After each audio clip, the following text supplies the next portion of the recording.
and are just some of the words that you may hear in today's podcast. Enjoy.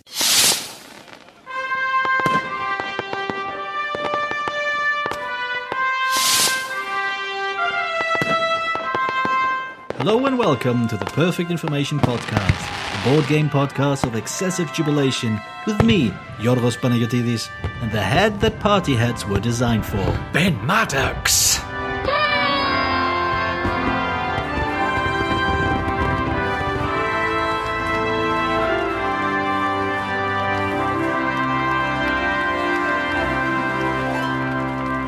"50 years old today, Georgios." Happy birthday, Ben. Thank you very much. We also, as it happens to be, have our 50th episode today. That's what I thought I was talking about. I thought you were talking about your birthday. I thought, 50 years old, 50 episodes. We do an episode a year. No. That makes us 50, both of us 50 years old. No, it makes you 50 years old because you're much older than me. Like, at least 14 decades. So, okay, I'm just going to do some mathematics here. Right. 140 is 14 decades plus 50 episodes multiplied by pies. Add ketchup on top of that and makes us 50 years old today, Georgios. Speak for yourself. You don't look 50. You look, I don't know, what, 48 or something? It's like 2 episodes ago. I went through this time tunnel. Yeah. I am actually from 4 episodes ago. I have no idea what happens in the next 3 episodes because I haven't done them yet. What have we done in the last 2 episodes? 3 episodes? 4 episodes?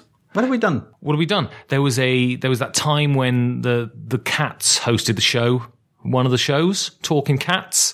Really? Roberto and Johnson. Really? Yeah, they were good.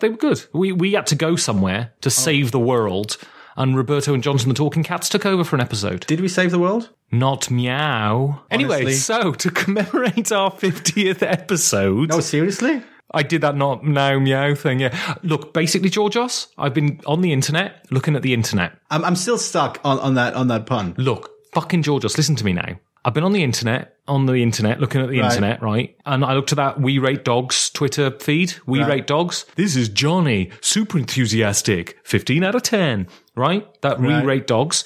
Lots of cat shit. I'm thinking, if we talk about cats and we make cute cat puns, then we'll rake all the fucking money in, Georgios. I think if you keep making cute cat puns, I'm going to have a lot of explaining to do in front of the judge. Yes, you'll be furious, won't you? All right, you have to cut this now. I'm going to have to get a knife. Because you've been making some cakes and you got the butter and eggs and you whiskered it up into a mixture, didn't you, Georgios? Well, see you guys, folks. Episode 51. I'm just going to do a monologue. I'm sorry. Ben has to be somewhere like 4 feet underground. It's like when you turn Chrome on, you have lots of different pages, like 100 of them, because you're very tabby, aren't you, Georgios? You know, I can see our Patreon plummeting to minus 15. Hey, they're going to ask us money back, even though this is, free. Look, so that the listeners can't hear, right? Yes, you're going to cut this bit, obviously. I'm telling you now. All these cat puns I've been doing, I reckon that's fucking 10 quid a pun, Georgios. 10 fucking quid a pun, Georgios. You know how much? Do you know then how much we have to pay those people then? We have to pay them per pun I do? Yes. Oh my God. That's how it works. With something as highly sought after as cat puns, of course. I mean, God, it's going to be Christmas soon, Georgios. And yeah, for them, for cats. Santa Claus is going to be coming down the chimney. It's another 10 quid out of a budget, man. Anyway, so what we did is we went on the Guild and we went on the Facebook. Yes. And we asked you... The Facebook. That was what it was originally called until Justin Timberlake said, just call it Facebook, man. And we asked you to ask some questions. And so you did, and we're going to read them now. Yes, we're not going to answer them, we're just going to read them. Yeah, because you don't want our opinions. No. Because they're not very good. I'm not commenting on that. All right, so what did Dave Moser say? He would like some info on the music used in this podcast. When's that stirring theme? Well, it's interesting. I used to live in Vienna. Mm-hmm. And I had a project with a friend of mine, musical project, where I wrote the words and did the singing, and he wrote the music. Wait, you did the words and did the singing. Is that why we have a theme song without words? Indeed. Okay. So, and anyway, we then, through laziness, just haven't done anything for a while, but he is a composer, and he composes the music, and he composed the tune to this, not specifically for the show, but... We basically stole it from him. I wanted something that sounded grand, Yes. And what's grander than a fanfare, Georgios? A grant, maybe? £1,000 is grander Than a fanfare, yeah. than a fanfare. Anyway, so his name is Rock Nathan. Yes. He's Austrian, and you can find his music on soundcloud.com/rock-Nathan. But it's ROC, not ROCK. ROC, yes, like the fancy bird. Really? Yeah, they're called a rock, aren't they? And interestingly enough, his real name is Rocco. He was named after the dog, apparently. All right. Where's the next question, Georgie? George Leach, Mr. Jugular from Britain, which I think is how it's now pronounced. Britain? Yeah, because that really, the Brexiteers love it when you pronounce it like that. Grand Britain. Grand Britain. Would like to know our views on classic games / Euros, such as, I'm going to give you the names and you'll just give me a first thought. Acquire. Capitalist. Puerto Rico. It's an island with sexy ladies on it, I think, isn't it? Kalis. Isn't that a soul singer? And Tigris and Euphrates. Couple of rivers. River Euphrates, very good song with the Pixies. Right. In the river Euphrates, coming on the river Euphrates. I'm sure that was funny when you thought that up in the shower, but it sort of loses something if you can't hear yourself. Well, I'm doing the second harmony part, so it doesn't really work, you see. Well, I haven't played most of them. I've played Puerto Rico. It's racist, and I don't want to play it again. It's really good, Puerto Rico. It does have issues of colonialism, but, you know, it is a very good game. But he does have a follow-up question, which is not, rapid fire. I will quote, as more recent entrants into the gaming hobby and ones that think deeply about the appeal of games, why do you think such games are falling out of fashion, such as Acquire, Puerto Rico, Kalis, and Tigris and Euphrates? I don't think they are. I just think they're old games, and board gaming especially, as a sort of hobby, and as a sort of being considered sort of an art form, is a relatively new thing. And those original trailblazing things fall out of favor very quickly before you hit a sort of golden age and classics remain. So I think Puerto Rico is still very popular. If you look at the BGG list, it's still very popular, as is Kalis, I guess. I'm not sure though. I'm not sure I see it the same way. I think one issue is definitely presence, shelf presence, shop presence. Most of these games either have been there for a while and sort of slowly moved out of shelves and shops because new games come in, more exciting looking games show up, and people don't really, most game shops, I think, don't have a collection of old classics the way you would find old classics in a bookshop. Well, because they kind of don't exist yet, right? And I'm not sure about that. Well, they don't, do they? I mean, not in the same way. So if you look at sort of Penguin Classics, you have this whole 300, 400 years breadth of literature. And so you can have a whole bookshelf. There's just not enough of those. And also there isn't a defined imprint that adds the kind of kudos and status that being published as a Penguin Classic would, right? And so I think maybe you'll find a time, if board gaming ever sort of really breaks through into the mainstream, I think you will find an age where there will be a dedicated, for want of a better word, classics shelf. And I think Puerto Rico will be on there. I don't know about the other ones of those, but certainly Puerto Rico will. No, I agree with you so far in that, there's no such thing as a proper canon of board games. There's no, occasionally these threads show up on the internet or even we, I think, might have talked about it on one show. These games that you don't really have a list of games you need to know or you need to play. I mean, occasionally podcasts will come up with these lists, or, you have people coming up because they like to think about this idea of like, what's the shared gaming knowledge or the wide sea of games that, people can sort of, should know to sort of put things into context, stuff like that. I think that's kind of missing, and that it hasn't established itself yet. But I do think one of the reasons why these games are sort of not so much falling out of fashion, but sort of showing their age is because they're, just as I said, showing their age. Then while they're not bad, they do not really get the most out of what board games can do nowadays. And I think more current games, the way they sort of deal with theme, the way they sort of look at the connection between rules and mechanics and thematic integration and how rules and mechanics affect actually the social experience of the game. These are now, I think, considerations on part of the designers. I'm not sure we're as much in the foreground as in those games. I think this is something that's really happening. We're seeing a shift towards making the most out of the toolkit that a game is And these games are sort of the first steps into this area. I think. Well, I mean, firstly, I don't agree with you because I think they're really, really good. And I don't think they're thematically, well, regardless of whether you do or whether I do or not is not an issue. That's subjectivity. But what's really interesting, I think if anything comes, so I don't know, because you've been into this longer than me. Right. So you were probably doing this when these games were contemporary things. Yes. Right? Not Acquire, I think Acquire's quite old. Yeah, well, Acquire's the 50s. But, I have or I certainly did at least, I had the zealotry of the new convert, right? Mm-hmm. When I first got into gaming. Well, so did I. So when I got into gaming, you had these titanic classics that were around, like Agricola, like Puerto Rico, like Calis. And these were games that if you wanted to round out your knowledge, if you wanted to be able to claim any kind of gamerhood that you had to play, not necessarily had to like, but you had to have them within your armory when talking about games. Right. So I think if anything, actually what's really interesting, if anything comes close to this sort of classic game that you should have got under your belt within the gaming community, whether you think it is or not is not the issue. I think Puerto Rico really stands up there. It was number one at the top of BGG for years, and people talk about it in those terms. They say you should really give Puerto Rico a go. It's a classic. It's one of the greatest, Yeah. Again, I have only played Puerto Rico. And I think one subtlety that in this question we sort of lost when we answered it, I think George asks about why such games are falling out of fashion. So such games as Acquire, Puerto Rico, Calis, Tigris and Euphrates, games that suggest a certain mechanical focus, let's call it that, as opposed to say a social focus or thematic focus. Why do those games fall out of fashion? And in that, I think they aren't falling out of fashion. Those games that have a mechanical focus, that are about challenging the player and trying to play optimally and trying to play most efficiently and trying to squeeze the most victory points out of what you're doing. I don't think those games are falling out of fashion. I think they're just becoming repackaged.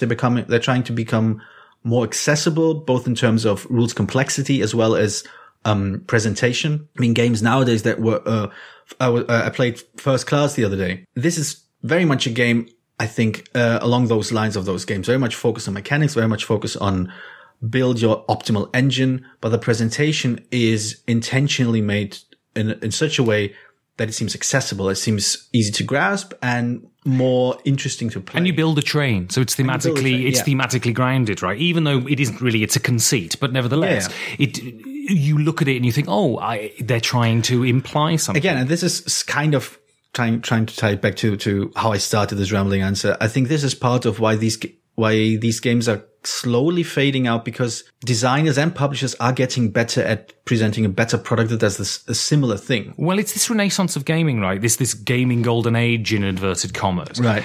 And I wonder, because I see people playing Puerto Rico all the time. I don't see Puerto Rico falling out of favor. I see people playing Agricola and talking about Agricola. Right. Calis, not so much. And then there may be a myriad of reasons for this, but I think I think it's too early to judge yet. I think we have to wait. I think 30 years. I think some judgment you can sort of. Well, fucking Puerto Rico's 15 years old, right? I think we have to, and this sort of explosion of gaming and this notion of gaming as something other than sitting around with your family and doing something fatuous to kill time is a relatively new idea. And so I think we have to wait another 10, 15 years to see if Puerto Rico is still holding that exalted position, whether Agricola is still holding that exalted position, or whether they do fade away. I think it really comes down to whether there'll be a new reprint that looks prettier. Yeah. And I mean, Modern Times is still held up as one of the great movies of all time, even though it doesn't even have sound. So maybe it'll stick around. So Derek Boilly, I assume. He's French-Canadian, is my guess. Mr. Le Robot. Le Robot. I'm assuming from my very, very superficial knowledge of French that the T is silent. They don't, basically, my perception of French is that they don't say the second half of all their words. That's right? See, the interesting thing is the English don't say the middle part of the word. It's very interesting. Have you got an example? Gloucester. Right, exactly. Yeah. We miss syllables out in the middle. They miss the whole second half of their words, and that's why we don't like each other. You don't speak to each other. You just say the first part of the word and you hope somebody figures it out. Exactly. Yeah. So what does Mr. Le Robot say? I'm going with a classic. Top 5 favorite music albums, which is weird because I thought this was a board game podcast. I'm outraged. Anyway. They want to know about us as people, Georgios. We're not that noteworthy. Speak for yourself. I wasn't. When they... I usually don't leave the pauses in the show. I'm going to leave that one in there because that was pure incredulity as that joke sunk into my brain. All right then, Georgie, top 5 music albums. This is really hard. I mean, basically what I'm going to do is talk about my favorite bands or bands I remember fondly and try to think of an album I like of them. Because I'm wearing their t-shirt, I'm going to start with Gomez. Okay, which one? The first album? The first album... It's the only good one, right? No, I think the first one is, the one that works on the most levels. I think every subsequent album sort of emphasizes different aspects. Some of them I like, some of them, but I think the first one's probably, that's what introduced me to them. And I really, really like, I don't know why, I just really like the music. So, Lad with the Glasses has got a really good voice. I think 3 of them have. But the one that's got the gravelly voice. Yes, Ben. He's really Ben good. Otterwell. It's a good name. It's a good name. Otterwell is a great name. So, Carry on. 5 favorite. So I think I have to go with Gomez and Bring It On. That's the first one, right? That's the first Driving in my Mercedes, trying to get myself arrested. That one. No. Good. In the same year, I actually bought another album, like in the same day. I bought 2 albums on that day. And that stayed with me for a long time. I'm not even sure it's my favorite of them. I think that the second album I prefer to the first one, but the first one is one that everyone loves. And that is Travis, The Man Who. No, I like it. I think I'm a kid of the 90s, so I can't help it. Then I think I really had a strong U2 phase. And I'm not quite sure which one I like the most, but the one I listened to the most was Pop by U2. Lemon's good. I like. That was 3, I think. Obviously the Beatles. Obviously the Beatles. Obviously. Which one though? Between 2, innit? Oh, it's between 3 were for me. Go on then. What's the 3? Help, Abbey Road, and The White Album. Okay.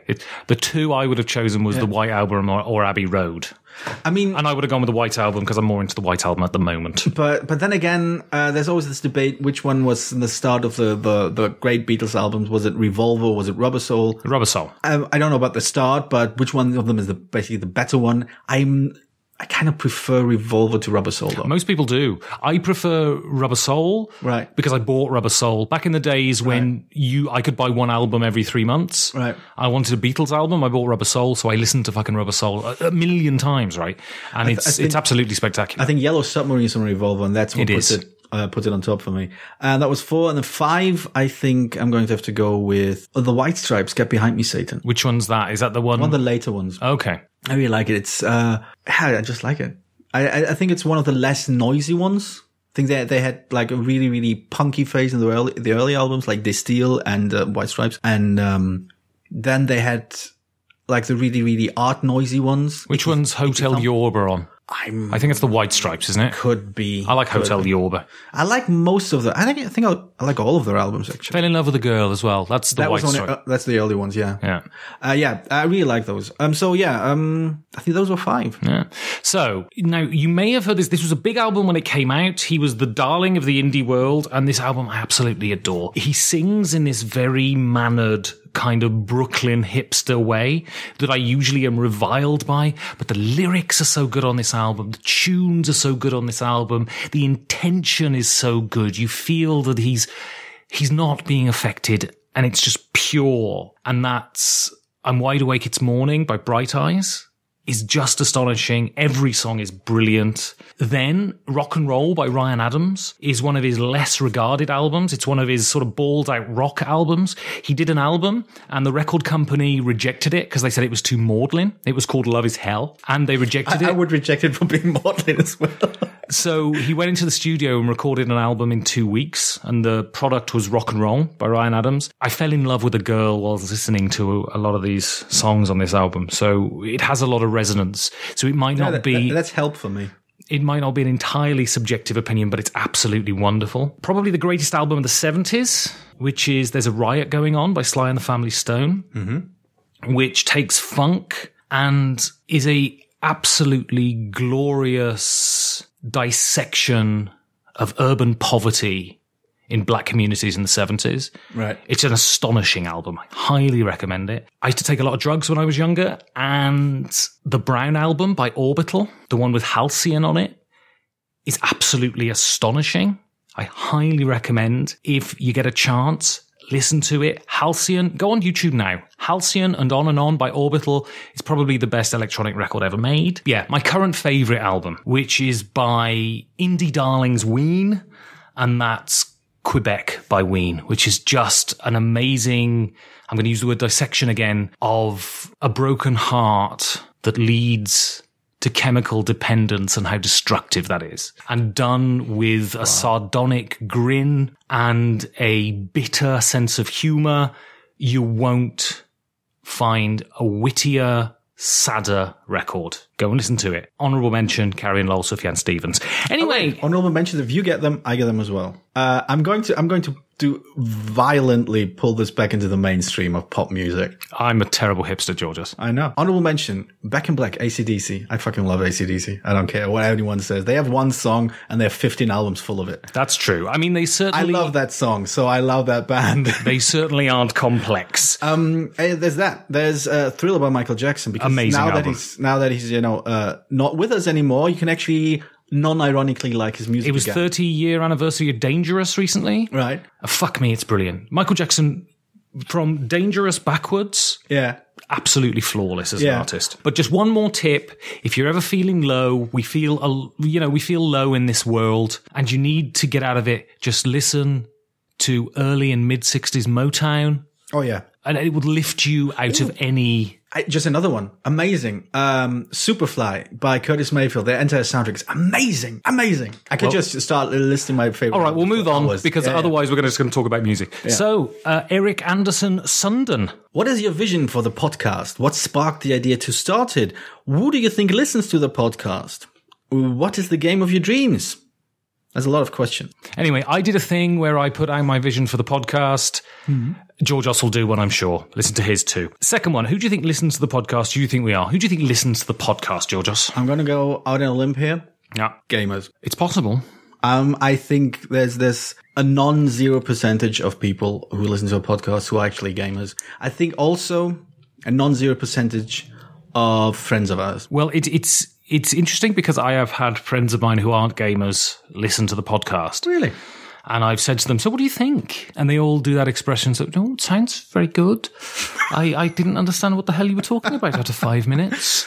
So I don't imagine many non-gamers listen to it. It's quite inside baseball, which doesn't concern me one iota. Yeah, I think, but that might be an interesting observation about the podcast. The fact that it is a conscious decision to not appeal to people new to the hobby. I think that was a decision we both made because there are great podcasts and great content creators out there who are all about getting new people into the hobby, explaining things. There's no criticism at all. I think this is fantastic.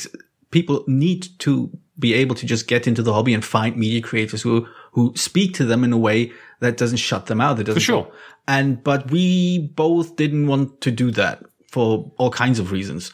We just wanted to talk, well, speaking from my own experience, I wanted to talk about people who knew a little bit about gaming or even a lot about gaming. I wanted to talk about, games not for people coming in and just finding things out. I wanted to talk about people who know a bit about games, who are passionate about games. And I want to talk on their level, which I assume was also my level, about games, and not be too concerned about making it accessible. If people are interested in what we're saying, I think they'll try to make sense of it or hopefully ask us if they don't. A reminder, you can write us emails at infoperfected@gmail.com. Nice. If you disagree. So far, nobody has ever disagreed with us, which is amazing. Well, I mean, the thing is, right? Or if you don't understand anything, I'll try to be more articulate. I never wanted to start a podcast until I knew about something. And while I appreciate organizations like the Simple Speaking organization, I can't remember what they're called. There's an organization in Britain that seeks to take legal documents that people may have to fill out and put them in plain English. It's a good idea. So they can understand what they're signing, right? While I think that's absolutely vital, I love jargon. I love words. I love accruing a vocabulary that is of a specific niche, and then I love being able to use those words in context. It's absolutely great fun. And so just the way I get through my daily intercourse would never allow me to do something sort of hugely accessible because, it's just not the way I speak, I think. Right. Yeah, I think those were like 2 or 3 groups you mentioned. I think there's another group that likes a sense of humor. Yes. I'm going to be critical again. I think the majority of our listeners are men. Yeah, I think, although, I've been getting a bit of feedback, just people talking about the show on Twitter that are women too, but I think the majority are men, yeah. Yeah, I think, I'm not sure if, I haven't really thought too much about it, just, the idea crossed my head now, but I mean, it's an extension of what seems to be the board gaming community, what seems to be the active online board gaming community. It's predominantly male. I think I would like it in the sense I would feel very proud if we had a podcast that appealed to more non-men. But I don't know that I want to actively pursue it, or I think that would seem, what's the word I'm looking for? Pandering? No, it seems, would seem dishonest in trying to actively pursue a certain segment of the gaming hobby instead of just, being who we are and hoping the people that do end up listening to us like what we say or what we say enough to continue listening to us. Yeah, well, I'm very much a believer in when you create something, putting it out there and hoping that you're not so weird that no one can connect to it. And you're right. I mean, I'm not interested. And if people want to do that, it's fine. Go for your lives. I'm not interested in targeting a particular demographic and tailoring what I do specifically for that. And I think the beauty about podcasts is that in the way that radio shows have to fit into a certain time slot, have to abide by certain guidelines of a parent organization. The wonderful thing about podcasts, that it's democratic media, is that you can create something kind of in your own image and hope that your enthusiasm and your honesty attracts people from all stripes. Right, yeah. That's the hope. Yeah. I would never wish to exclude anybody, but I wouldn't specifically go out there and say, okay, I'm doing a podcast for cat owners, because it's just, it would be dishonest, and I'm not keen on dishonesty, I guess. Yeah. I think I think making something that appeals to people, I think the one question that does occasionally, occupy me, but I'm never in the sense that I'm scared that we do it, but I'm trying to pay attention that we don't skirt in this direction, is ending up excluding anyone. I do like the idea of creating something that is inclusive. And if we happen to be exclusive, it's by accident. And if we do end up being excluding somebody, please let me know, because I don't want to be in. Well, I mean, the point is, right, we are people of opinions, of forthright opinions, who don't really care about putting them forward. We're not restrained in that sense. So there are inevitably people we're going to exclude, because I think we have a defined political identity, for instance. All right, yeah. I'm not worried about excluding people in that sense. I think by and large, we basically, with some sort of tweaks and differences, lie on the same side of the political spectrum, and by and large think the same about what is sensible to create a decent world for as many people as possible. Yeah. And so there are certain people who, if they don't agree with that, and people don't like to listen to people who fundamentally disagree with them on what they think is important, so they will be excluded. But there's such a thing as hate watching and hate listening, though. Well, of course, but I mean, I was literally talking about doing it just before we started recording. But the fact is, I said on the slice, is that I'm not interested in this show being apolitical. Right. There are a lot of people who say we don't want to bring politics into this, and I'm a firm believer that politics is absolutely intimately entwined in literally everything we do, and it is negligent to not talk about politics when it's necessary. Oh, I agree. I think recent history shows that believing that gaming and politics do not mesh or somehow should be separate simply is not evidenced by reality. In reality, we still feel the aftershocks of the overlap of gaming communities and politics. And we should be even more aware and even more vigilant about how politics does exist everywhere, even in gaming. And we should care about politics and gaming. And that's not to say, if people disagree with me politically and they're reasonable people, that I have an issue playing games with them. That's not a thing. That's one of the points where we differ, yeah. But the point is, if people are unreasonable and if people differ with me fundamentally and then they're on the further extreme fringes of that fundamental difference of opinion, well, it's very unlikely I'm going to want to break bread with them in any social context. Yeah. And gaming is a social context like going to the pub, like sitting in a restaurant, right? Yeah. And this idea that, we should sit down and break bread with people we fundamentally disagree with, well, not in my leisure time, love. Pay me and I will. Yeah, you have to pay me a lot. Okay, so what is the game of your dreams? Mechanics and or theme would be interesting to hear your thoughts on, Georgios. Ooh, that's difficult. There are a bunch of things that I always wanted to see in games and that I don't see enough of in games. I'm not sure if it's with the game of my dreams, but games I would really, really love to see. And one of them, mechanically and kind of thematically, would be an economic game that takes account the complexities of actual economics. Of actually running a business, the ideas of if you are, speaking about politics, if you are a person running a business, running a company, you are not, your sole, responsibility is not making profit. It's, taking care of the people working for you. Right. And the fact that no game does that.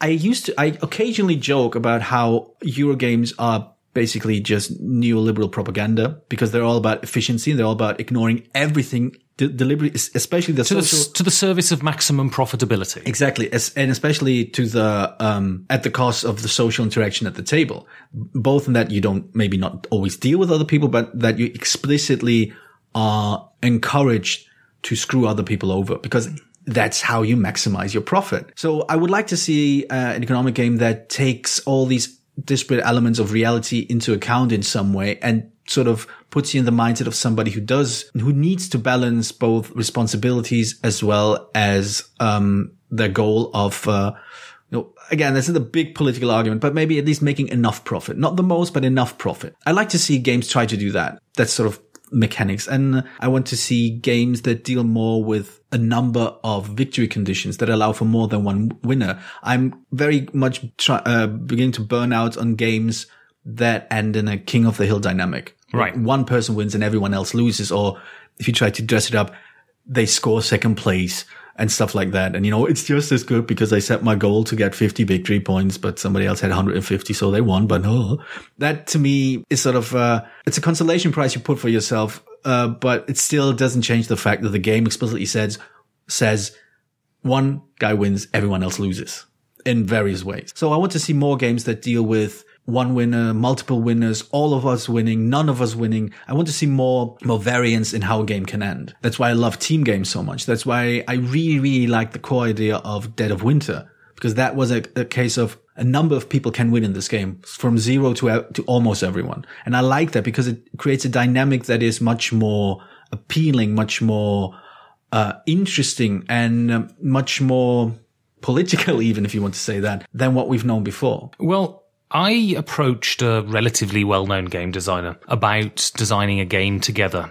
a couple of years ago, and we had a bit of an email exchange, and it didn't really become anything because it became very clear to me that I don't know fucking anything about designing games, right? And my idea was, so there's a prevalence in gaming, and it's not just Eurogames, although, Eurogames tend to have this theme a lot, but I've noticed it a lot with Kickstarter games. There was this prevalence of you are X craftsman producing X piece of craft to the glorification of X monarch, right?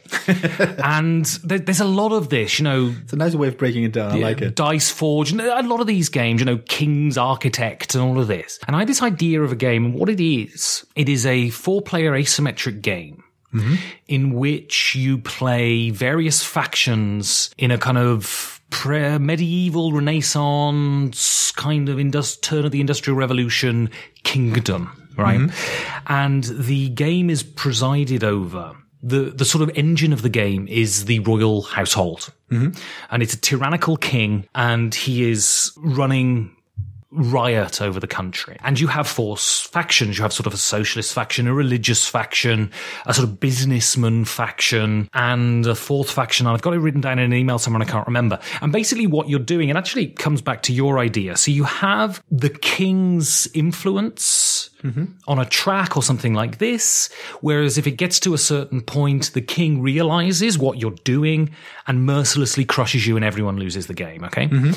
Then you can decide within the faction that you play who you want to side with, who you think is politically beneficial, and then you can choose to overthrow the country, overthrow the tyrannical monarch, either in a team, on your own, whatever you choose within the remit of the game. You could make it fully cooperative, you could make it semi-cooperative, you could make it a team game, or you could make it single one-on-one player. Right. But this happens within the play of the game. Right, so it's not like you have X mode and Y mode and Z mode. It's just the way the game pans out. Yeah. And so you can have single winners, group winners, team winners, or the game beating you. Yeah. And thematically, it's a medieval type kingdom where you have a tyrannical king. So rather than working to the benefit of the royal family, you're working to overthrow the divine right of kings and the idea of tyrannical monarchy. And I thought that was a really nice idea, and that's the game I want to see made. And maybe I'll resurrect it with this fairly well-known game designer at some point, but I'm lazy. Danny Perello. Should we expect everyone to conform to our way of playing, or is it our responsibility to fit into the group dynamic? Should be more, are the other members of this group wrong for playing differently than me? And should there be more of a concern about everyone's feelings, or should I learn to understand that they simply take a different approach to gaming and should learn to be okay with their play style? So the idea of, so how do you negotiate the group's play style? Do people have to change to fit to a certain play style? Is there a right play style? Or, yeah. So I think that's more or less the question. I hope it makes sense to those listening and not reading it or not writing it. Well, I'm going to quote here a mid-20th century philosopher who I've just discovered, and I'm developing... Homer Simpson. Mid-20th century, not late 20th century. Fair enough. Who I'm developing quite an admiration for, actually. And this may seem that I'm just being sensational, but not true. I've been sort of looking into this recently, and it's quite an admirable philosophy. There are aspects I don't agree with that I would dispense. But I'm going to quote Anton Jandor Lavey, the original head of the Church of Satan. And I'm going to quote from his 11 Satanic Rules of the Earth. And I'm going to quote number 3. And though he uses rather archaic ways of phrasing things, but the intention is good, I think. When in another's lair, show them respect, or else do not go there. Which I think, if you enter a group in which, because you use an example where there's a group and everyone's very attacking and they use that idea of anything goes as long as it sits within the rules, right? Yeah. If that group plays that way and that's what they enjoy, either accept it or find someone else to play with, I think. I don't think you should go into a group and try and mold it to your own particular desires because you're simply stepping on other people's territory, and it's their territory and it should be respected, I guess. I think I'm sort of a bit on a different part of the spectrum of how to deal with situations like this. First of all, I agree with you. If you go into a group or if you're part of the group, it's not your right or responsibility or anything like that to change how other people play or demand how they play. It goes in any direction. I don't think anyone has the right to tell somebody else how to play the game outside of the rules say you have to play a card, therefore you have to play a card. But as far as behavior goes, as far as, approach to the game goes, I don't think there's a justification for doing that. Well, especially if you're going to another person's established night that they've had, and you go in there and go, "Oh no, I don't like the way you play. You should change to accommodate me." Yeah, no, that doesn't work. But the other way, it doesn't work either. I mean, the whole we play it like this, therefore you have to play like this as well because this is my house. I don't subscribe to that view either. Anyway, but I think that view is fine.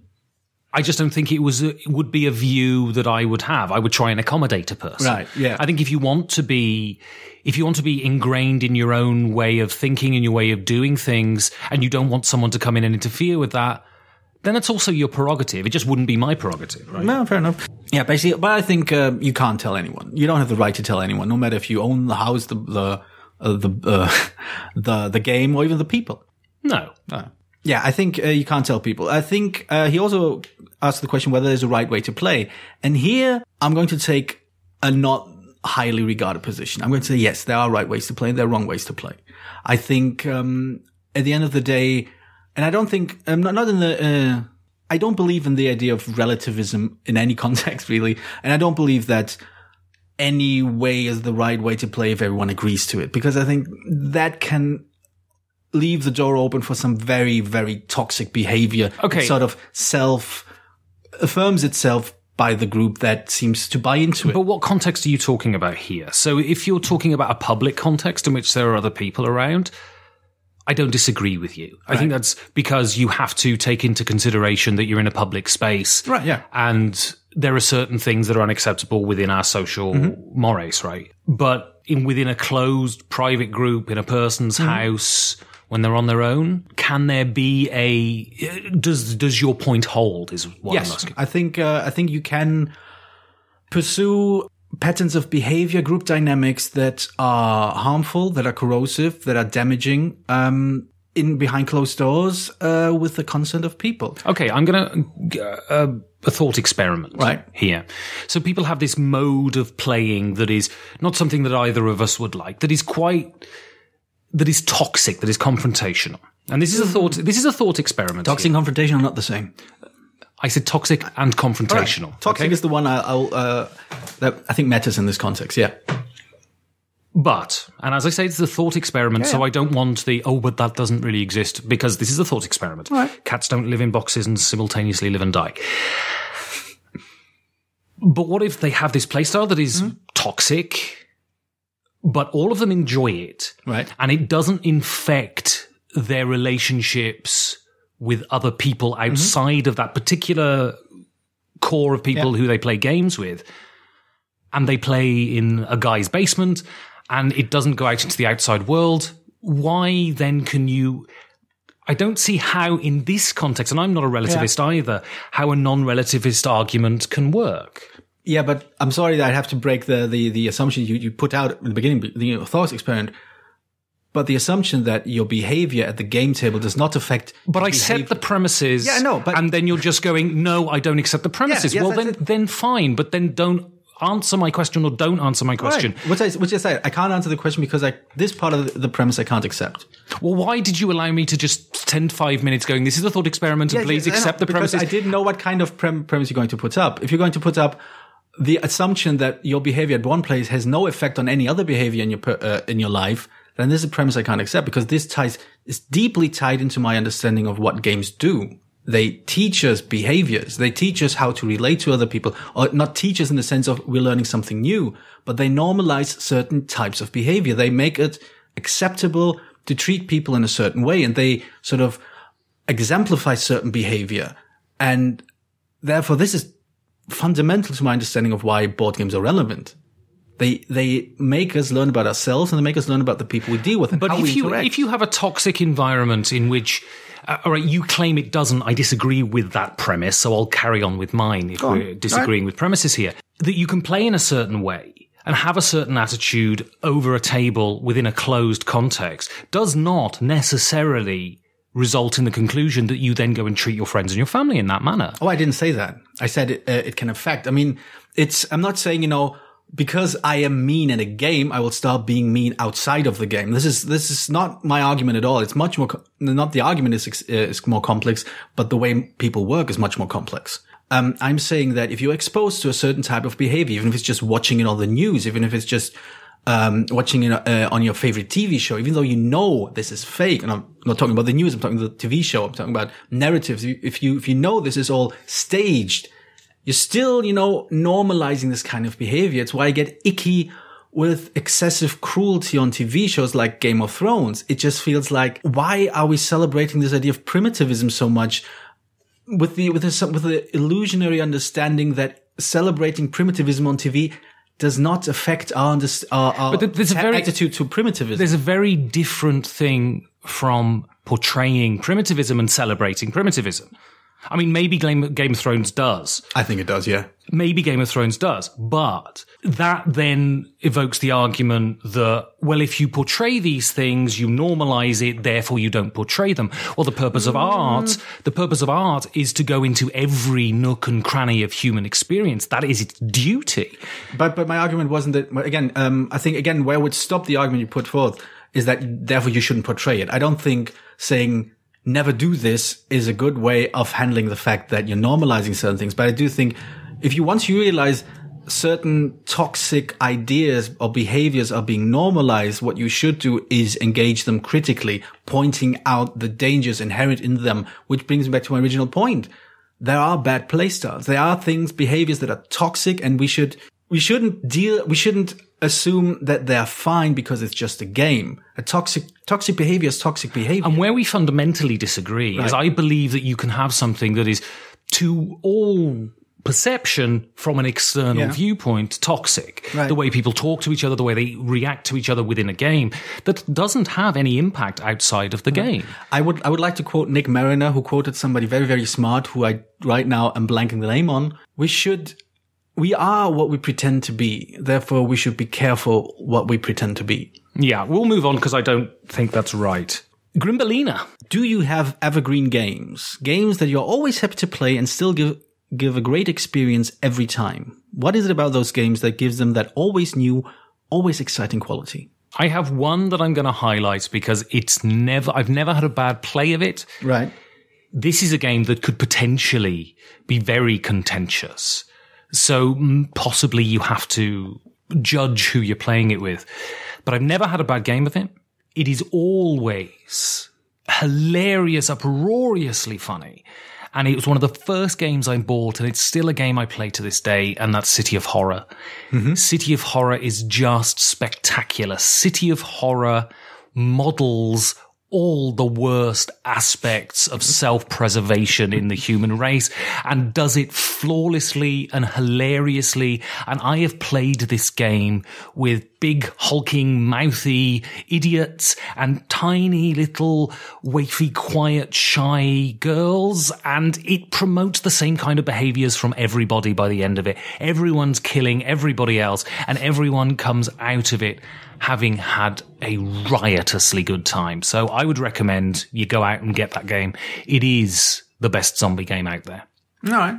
I have a number of games that do that for me, with a caveat that I don't think any game will have a great experience every single time just because groups are so influential. They're not defining, but they are influential in the experience you're going to have. One of the game I have, when it works on such an amazing level, is Cosmic Encounter. Hilarious amounts of fun. I've had a few games that weren't, and they were partly due to the people playing them and how they approached the game, partly due to the selection of alien races we ended up with, because they don't always fire off each other nicely. But that is a fantastic game. I recently just revisited Sid Meier's Civilization, the FFG version, not the really, really old one, in preparation of the new edition of A New Dawn. And if you want to read more about my thoughts, we have a Patreon newsletter where we type our slightly longer thoughts on games we played. But that worked surprisingly well. It's work. It always feels a bit like work, but in a positive way, in the sense of it takes effort to play and it takes effort to play well. But at the end, you feel like you have a civilization there. You've built something. And I don't know of any other game that gives me the same sense of satisfaction at the end of having built something.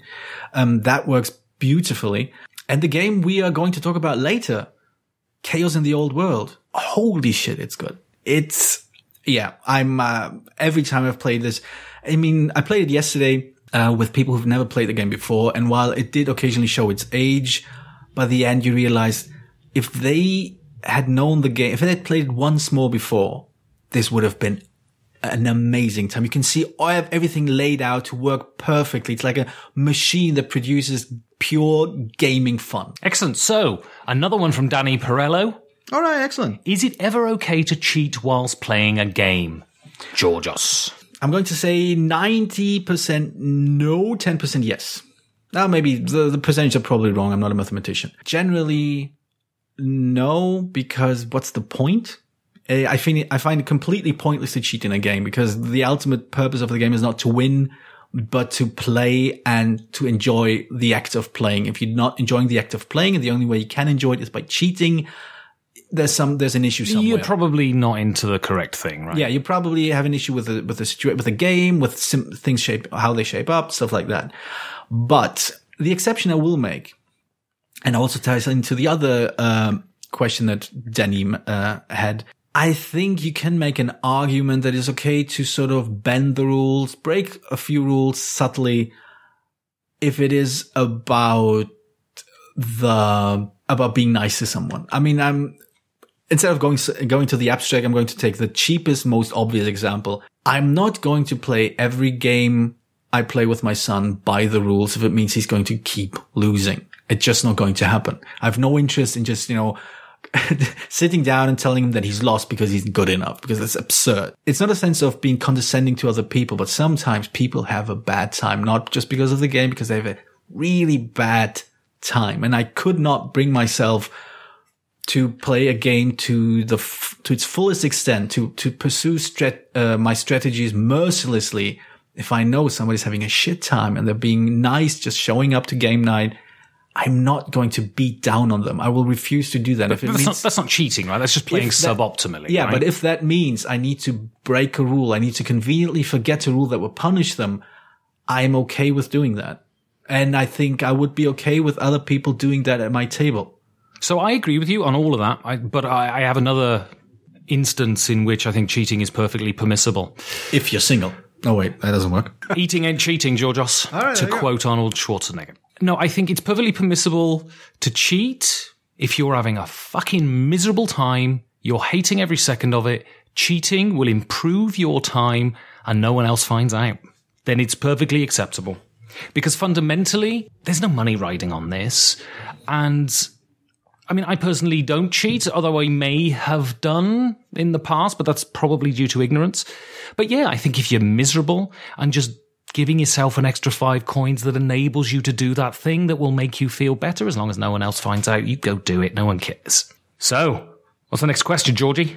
The next question is by Patrick Hiller. Wall Street Phil. No, he's now called Bateman, as we all know. That's true. Again, another upswing of being a patron. I bet that's literally the only one you remember, right? No, I also remember Dan Hughes. Because you started laughing. Right. The question is, what is Janine's favorite game, and has she done a top 10 yet? I'm quite certain the second one, she hasn't done a top 10 yet. No, and her favorite game is that Cardigan song, isn't it? You're my favorite game, boop boo boo, boop boo boo, boop boo boo, boo doo boo doo. You really shouldn't be that scared of whatever institution sort of goes for royalty checks. I don't think they'll listen to a show. You can actually actually sing the proper tune. You don't have to. That's how I sing, Georgios. That's how I sing. I still can't figure out why your music career didn't, take off in Vienna. Ba-doo-ba-doo-boo. Come on, sing along. Ba-doo-ba-doo-boo, ba-doo-ba-doo-boo. Anthony Boydell. Okay, carrying on. No, does she have a favorite game? No, she doesn't, Georgios. She doesn't game, does she? No, she doesn't game. Right. And what you don't know is that between Georgios and Janine, one of them is a fictional character. Only one, yes. Officially only one. Monsieur Boydell says, how about some reviews of classics with modern PIPI? For example, Goa, Agricola, Age of Steam, Kalis, etc. And I'm saying, yeah, how about that? Well, how prescient, Tony. How prescient. Second question. How about Ben and Georgie, who's he, acting out some of my FLGS block episodes? I see G as the cashier and B as the customer. Well, maybe that could be a Patreon stretch goal at some point. All right. You want to give us the money? You can put your acting hat on, Georgios. The next question. It's not a question, it's a demand. A 50th episode. These are all demands, Georgios. Exclusive track from Tension and Release would be awesome.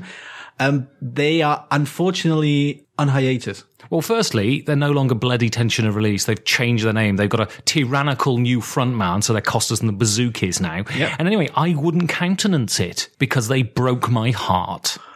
Okay. And finally, now this is a question. This is a question. You can help me because you grew up in this country, Georgios. So you can help me with this. Why are the worst buns? Is it a pun on bad puns? It's possibly a pun. Far too small for the accompanying Wurst. Right, now you may not know... Now this was actually the English translation. In German it would be Wurst. Wurst, yeah. Now you may not know this, people who are listening. So you can buy a certain type of hot dog in Germany. We've got this big long sausage, and then you have this little bread roll that's tiny, that's a third of the length of the sausage. Yeah. Georgios. Yes. You grew up in Germany. I did. Why is this the case? Compensation. Explain to me. Literally, I have to explain to you a long wurst and a bread roll and compensation. All right, long wurst. Yeah, is the length. I symbolizes what? A long wurst. Okay, and the bread roll symbolizes what, Georgios? A single bollock. So you're saying that because of German insecurity about penis size, Yes. they fantasize about slicing open their testicles and putting their own penis inside them? No, but they want to believe that it's actually the underlying homoerotic desire in all Germans to put something long and meaty into their mouth. And there you go. That's definitive. Yep, that's why Germany actually has a fairly vibrant homosexual scene, even though it's been a bit beleaguered occasionally, like everywhere, unfortunately. Because of the bread shortages. Yes.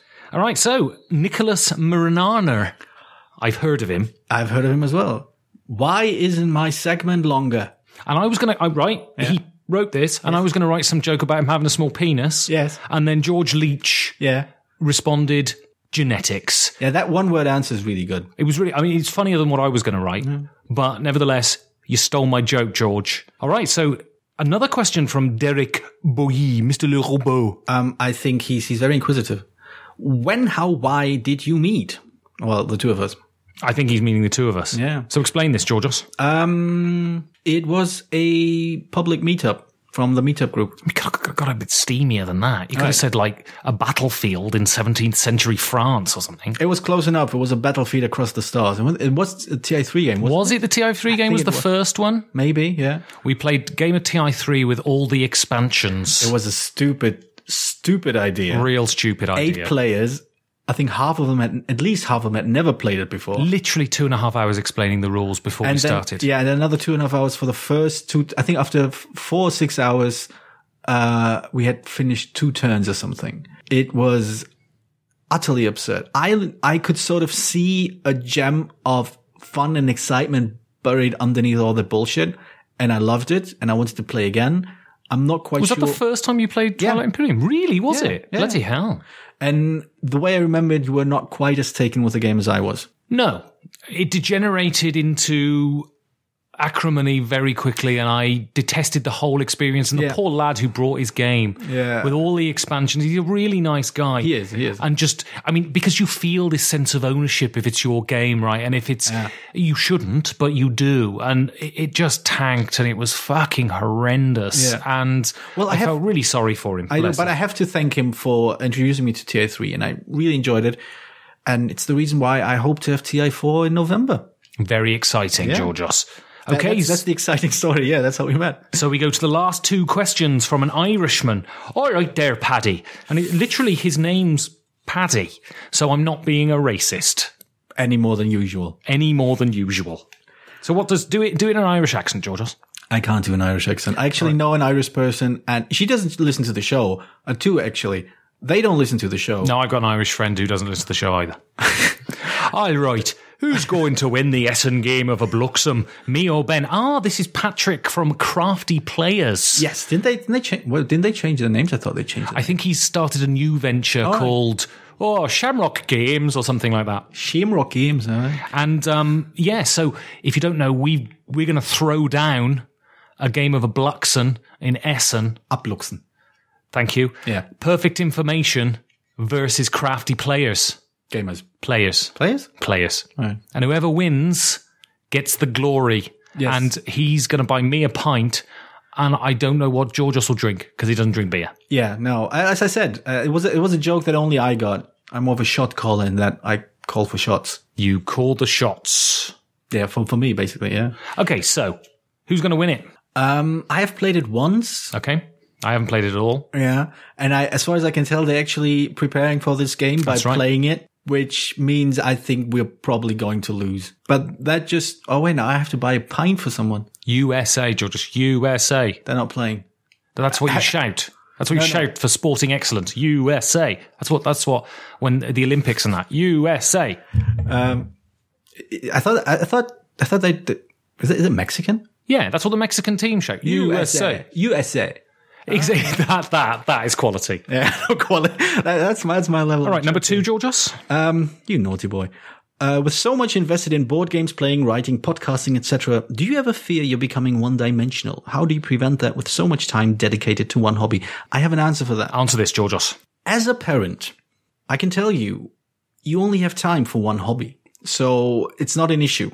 But now the more serious answer, I honestly don't think you're becoming more interesting by having more hobbies. I think you're becoming interesting because you're passionate about something. And whether it's one thing, whether it's 1,000 things, doesn't matter. And I feel I'm somewhat passionate about board games, and I'm not a complete moron. So I think, and I'm kind of counting on people listening, agreeing with me that speaking passionately and intelligently about something makes people somewhat more interesting. And it doesn't really matter what the topic is. It could be knitting. It could be, in my case, in university, it could be diachronic linguistics, which is about as exciting as it sounds. But I had a professor who was really, really passionate about it and intelligent. And that made the topic and him interesting. So, yeah, that's my final answer. Be passionate and intelligent, and you will be interesting, no matter how many interests you have. Get into something, enjoy it, find out about it, get a profound knowledge. Just don't think that your own superficial opinions are the right ones. Maybe they are, but get other people's opinions and then evaluate based on the evidence that you have. Also, I have many varied interests, especially football and cinema, I guess, lie next to my gaming. Is cinema as in pirate movies? Sorry? Cinema. Yeah, exactly. It's just that's my accent, Georgios. Oh, yeah. I come from the West Country. And West of what? It's part of England. It's called the bloody West Country. And yeah, I think whether you're mono hobby or I like poly hobby, I think it's the attitude. It's what Georgios said. It's the attitude that you address the hobby with makes you interesting or not. But you have to, I think it's important in any facet of your life to have people who don't participate in that and have other interests. You have other things to talk about, different viewpoints to garner that can then reinforce the way you think about the main focus of your life. And if you become completely shuttered in and your life becomes a whole echo chamber, then you will become two-dimensional. You will become uninteresting. Well, two is great. I mean, a lot of people go through life being two-dimensional. Oh, it's one-dimensional that they're worried about. And, well, one-dimensional is a line. Yeah. And You're a lion. Oh, God, kill myself. So, yeah. So it's just, yeah, be interested in stuff. Be interested in stuff. And that involves not trusting what you think the whole time. Yeah, basically be full of crippling self-doubt. That makes you interesting is what you're saying. Indeed. Go on. So the final question. We have even more. But it was on the Facebook. Oh, on the Facebook. It's from Pinny Schechter. All right. And we'll end on a positive note. We do? So I'll swap it around. What is the worst thing and the best thing about being board game podcasters, Georgios? The worst thing, that's easy. Start with the worst thing. All right. The worst thing I find is self-promotion. I find it not only, it's to a certain extent, it's necessary. You need to promote the show. You need to promote what you're doing, but I find it difficult. I find I need to will myself to do these things in a way that I'm comfortable with, which to some extent means not thinking of it as self-promotion, and not treating it as such. That really matters. But at the end of the day, to a certain extent, part of me is aware that I need to be far more open and outgoing on social media about this podcast. So there's always this weird sort of, queasiness? Yeah, queasiness sort of, what I'm trying to say is when I do engage with people online, as part of the podcast, there's no I try not to be dishonest about this. I don't try to sort of hijack somebody's thread to talk about the show. I don't try to hijack or just reach out to people for the sole purpose of making the podcast or myself be more present. I do this because I am actually interested in what somebody says. I feel I have something witty or interesting to say or something that is actually relevant to something. But still, part of me is aware that I'm also maybe not obligated, but maybe kind of responsible for being present, for reminding people that we exist, that maybe this is something you want to check out. I'm struggling with that kind of thing. To on the one hand, I enjoy engaging with people. I started taking pictures of board games again, sort of writing something allegedly witty about it. I do enjoy doing this, and I do like the fact that maybe people might be interested in checking out the show. But this is really something I struggle with. Not least of all because I am occasionally a little queasy and critical of others doing that don't seem quite so There are some concerned. people who have an incredible lack of shame in that they will hijack is a good word, someone's thread with the simple intention of promoting their own show. And that seems unseemly to me. Yeah. And unfortunately then has the result of me seeing every proclamation that they have, whether it be seemingly on the surface quite innocent or even altruistic, have some virtue signaling ulterior motive. And what they're saying is, look at me, I'm a good person. Listen to my podcast. Right. And it really is. It's a difficult mentality to go into something and say, to have that cognitive dissonance, right? Yeah. That I can simultaneously be wanting to engage with you, but also simultaneously wanting to pimp my stuff. Yeah. No, I think it's this knowledge of engaging in this and sort of, I know I'm using two accounts on my Twitter accounts on my phone. My personal account, not necessarily private, my personal account, the show account, the perfected info. And I try to keep them, I try to very, very consciously pick which one I post from. And when I pick the show account, I do it on purpose because I can't otherwise. Otherwise I would just be ignorant. And this is the moment where I feel queasy because even though I do want to honestly engage with people using a show account, I'm also aware I have to use the show account to promote the show in a certain extent. Because if that doesn't happen, it will just sink it eventually. I don't like going, oh, this is an interesting conversation you have. Maybe you should listen to our show. And I've done it a couple of times and I've realized and I actually didn't do it consciously. It was just, I remember once someone was talking about something on Twitter and they're talking about Through the Ages, I think. And I just reread a review I'd written of Through the Ages. And I just said to them, oh, I wrote a review about this. Right. You should give it a look. I think it's pretty good. And then I came back from it like an hour later and went, oh man, that's terrible. And the intention wasn't there to do that. I just legitimately thought that the review had something to say. I had a similar experience though. My reaction was different. I think, a few days ago, somebody asked on Facebook on the board game group about 13 Days, what people thought of it. And I said, oh, it's fine. It's intense. It's focused. You could listen to a show. We did a review on it. And that was it. And I felt that was okay. That was just sort of no, it is. The point is, I think our innate queasiness. I think we're a little too queasy and a little too reluctant to push ourselves forward, just because I think we come from a culture in which you kind of don't do that, right? Yeah. And I think we could be more proactive on this. I think for me, the hardest thing about the show is. And this is going to... Looking at me wearing just the sock, isn't it? That's not hard, you're just. That's pure pleasure. Oh, fair enough. But I think, and I complain about this a lot, and I guess this is a show for getting shit off your chest and being honest, right? No.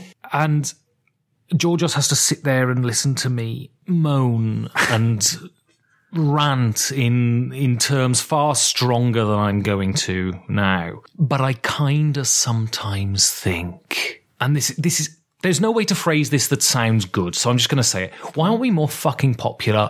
Why aren't more people listening to us? Why don't we have the kind of exposure and recognition that other people have who I think aren't as good? And I'm not going to name names because that's fucking classless. But that is a frustration. And I'm not sure that's born out of reality or born out of an innate sense of my own self-worth. But I get constantly frustrated at a lack of feedback and a feeling that I'm releasing things into the void, and I just don't know whether that's realistic or not. Right. And that's constantly my biggest frustration, I think. Oh, yeah. No, well, as you said, this is not the first time you brought this up. I think ultimately how widespread, or how, I won't say popular because it implies certain things, but how much exposure something like a podcast has so many factors that have nothing to do with any innate quality, strength, or weakness of the show. And so much with circumstance, so much with, I don't know, I don't want to, zeitgeist sounds too highbrow, but no, moods in certain areas. No, people, certain groups who actually do listen to podcasts, I mean, they kind of get into ruts and then listen to the podcast, and some come in, some fall out again. Things change constantly. A lot of it has to do with accessibility and how, how relaxing it is to listen to a podcast. And I honestly don't think our show is the most relaxing one to listen to. I think it's funny. It's occasionally insightful. I'm quoting other people. I'm not just self-aggrandizing here, but it's not the kind of show you just have running on the background while you do the dishes. I think it's the kind of show where you need to pay a little attention to, because while my sentence structures are weird and you occasionally shout. So it does kind of even things out. All right. Anyway, enough of the therapy session. Right. Thank you very much, though, Georgios. What's the best thing about being a podcast producer? I get to immerse myself in all things board games. I get to think about board games. I get to talk about board games. I get to write about board games. I get to play board games with a new sense of purpose other than this kind of hedonistic idea of I want to have a good time. Not that I'm not doing this to have a good time, but I also feel like I'm engaging games critically. I am paying attention to how people behave. I'm seeing how the design connects to player incentives, player behaviors, how situations at the game table change because of moods, because of what happens in the game, what happens outside of the game. I can think about the economics of the gaming industry. I can think about all these things that are inherently appealing to me. I can think about politics of gaming because mentioned a few questions ago, we talked about how do we keep from being one-dimensional because we have different aspects to our personality. I am angry politically, very angry politically, but I can sort of think about politics in a micro scale when I look at games, when I look at board game industries, when I look at, how communities in general work. I can sort of see things shaping up, see things changing because this is a community I'm familiar with. I can sort of recognize, I can sort of see factors playing into that. And that just gives me immense pleasure, immense idea of learning and growing and understanding more, which I think apparently seems to be something that drives me. And I just like that. This is sort of a nice area of expertise, I guess, that I feel comfortable enough in to delve into deeper aspects of, to sort of look at politics, look at economics, look at group dynamics, look at internal cultural norms, how they shift, how they change, how they establish themselves, all these kind of things. And that's just great. I got into gaming because I didn't know people and I just moved to a new city and it seemed a convenient way to meet people because it's hard-boiled into what board gaming is, right? What doing a podcast has done has reinforced that and extended that social circle outside of the people in my immediate environs. And so I'm able now to have relationships that are only digital thus far, but have the potential to be genuine, real relationships with people who live in America, with people who live in the Nordic countries, with people who live in Britain and France and all of these sorts of things. And the wonderful thing about being any kind of podcaster, I think, in any stripe is the pure democracy and immediacy with those who engage with your product, right? Everyone has an immediate Twitter is just fabulous for giving people an immediate connection with those people that otherwise would be disembodied ghost voices coming out of their speakers. There is this idea that the internet atomizes us, forces us into rooms alone, and it's a lie. It's not true. What the internet does is enable us to get over those awkward first 30 minutes of meeting people, but do that over weeks so that you know when you walk into a room with people, you've already established that you like each other and you can just sit down and dispense with that shit and you can do that over Twitter in any sort of way. But what podcasts do is intensify that, have people focusing on you and thinking that's someone I'd like to get to know. And that's what a podcast does. And that's easily the best thing about it. Now, if the Patreon takes off, it'll be the money. Anyway, Georgios, so yes. That was long. That's why I'm here. I'm quite exhausted. That's what I see. Let's go and lie on some sun loungers. That's what I think.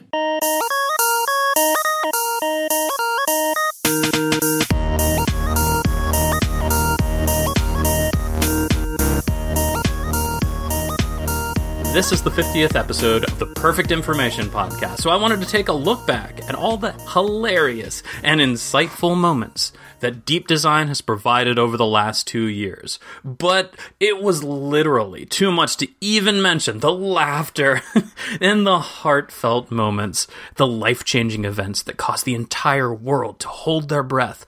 Finding highlights was like trying to find a glorious diamond in a sack full of glorious diamonds. A glorious heavy sack far too girthy to appreciate in spurts. So I didn't. And I didn't want to make a new episode right now. Instead, I wanted to write about what I've been doing lately and why I haven't been contributing as much. I hate meta episodes, so don't even consider this an episode. Consider it more of a public service announcement that Ben Maddox guilted me into making for the 50th episode.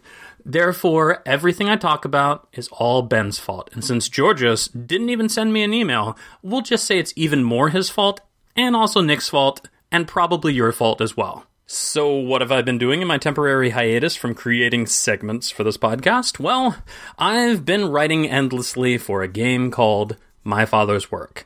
I describe it as my most ambitious project because it is, and it requires an amount of writing that is on par with a Game of Thrones-sized novel, combined with creating new mechanics for each story arc, combined with minor elements of coding for an app portion of the game. On top of that, it has a game board, which is not really a game board, but a book of nearly 100 pages, each with a different layout of an ever-changing town. Think of the colonists, except instead of a handful of new tiles being introduced by players, some are removed, added, altered, changed names, or whatever else as part of a 50 different possible story branch story.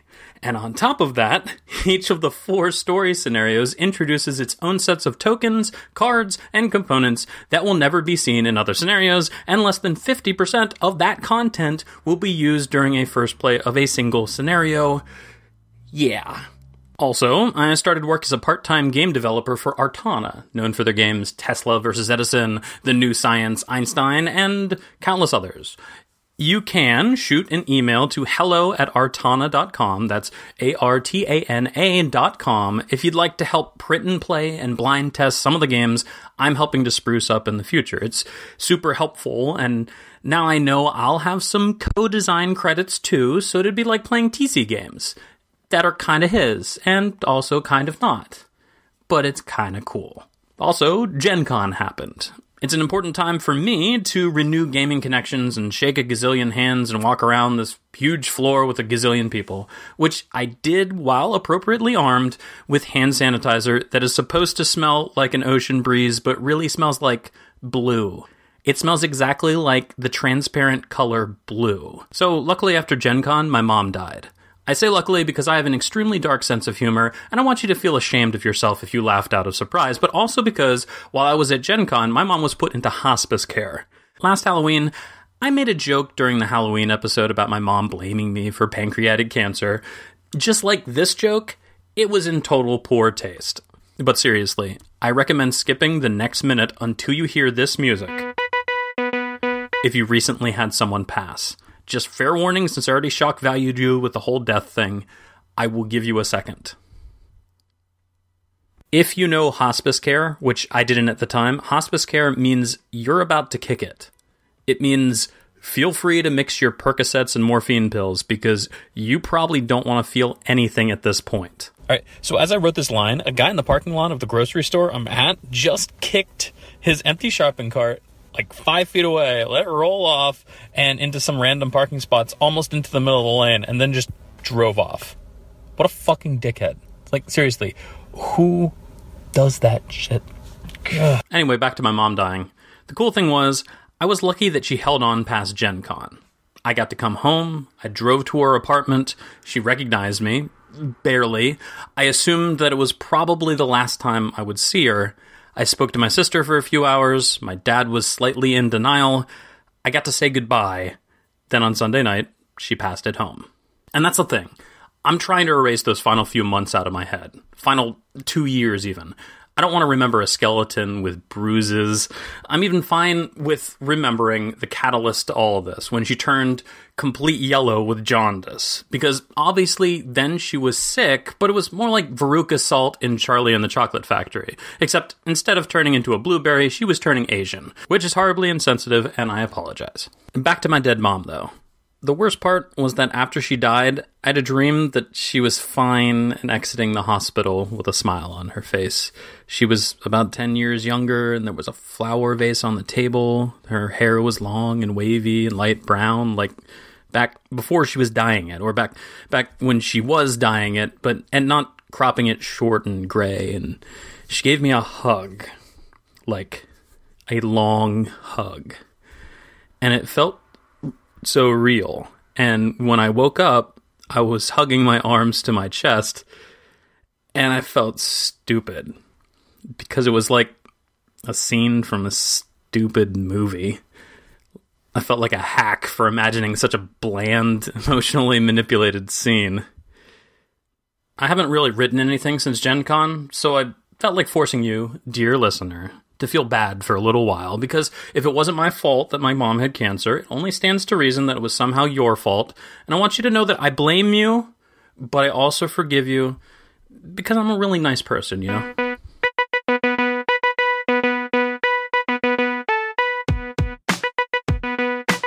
Honestly, I don't want to stop writing deep design segments, but it takes me 10 to 15 hours, low estimate, to produce 10 to 15 minutes of scripted podcast material. In the future, I'd like to start creating deep design lectures to perform at conventions, hopefully get some help creating deep design videos, and have some unscripted discussions about the material, but it's going to take time, and, you know, I'm poor as shit. For right now, I'll keep contributing monthly-ish until my father's work is off my plate. Then, when I can start actively writing again, I'll become this game design workshop force to be reckoned with. Until then, I will try my best to avoid other deaths in the immediate family, and I will continue to keep my game design analysis as incisive as a warm knife through melted butter on a hot labia. This was a terrible trip down memory lane. Thanks. It's tough being a generous content provider. Honestly, I'm on another podcast that has 137 episodes. This is bullshit. 50 episodes is like baby stuff. Viva perfect information. Viva deep design. Viva la resistance. Thanks for listening.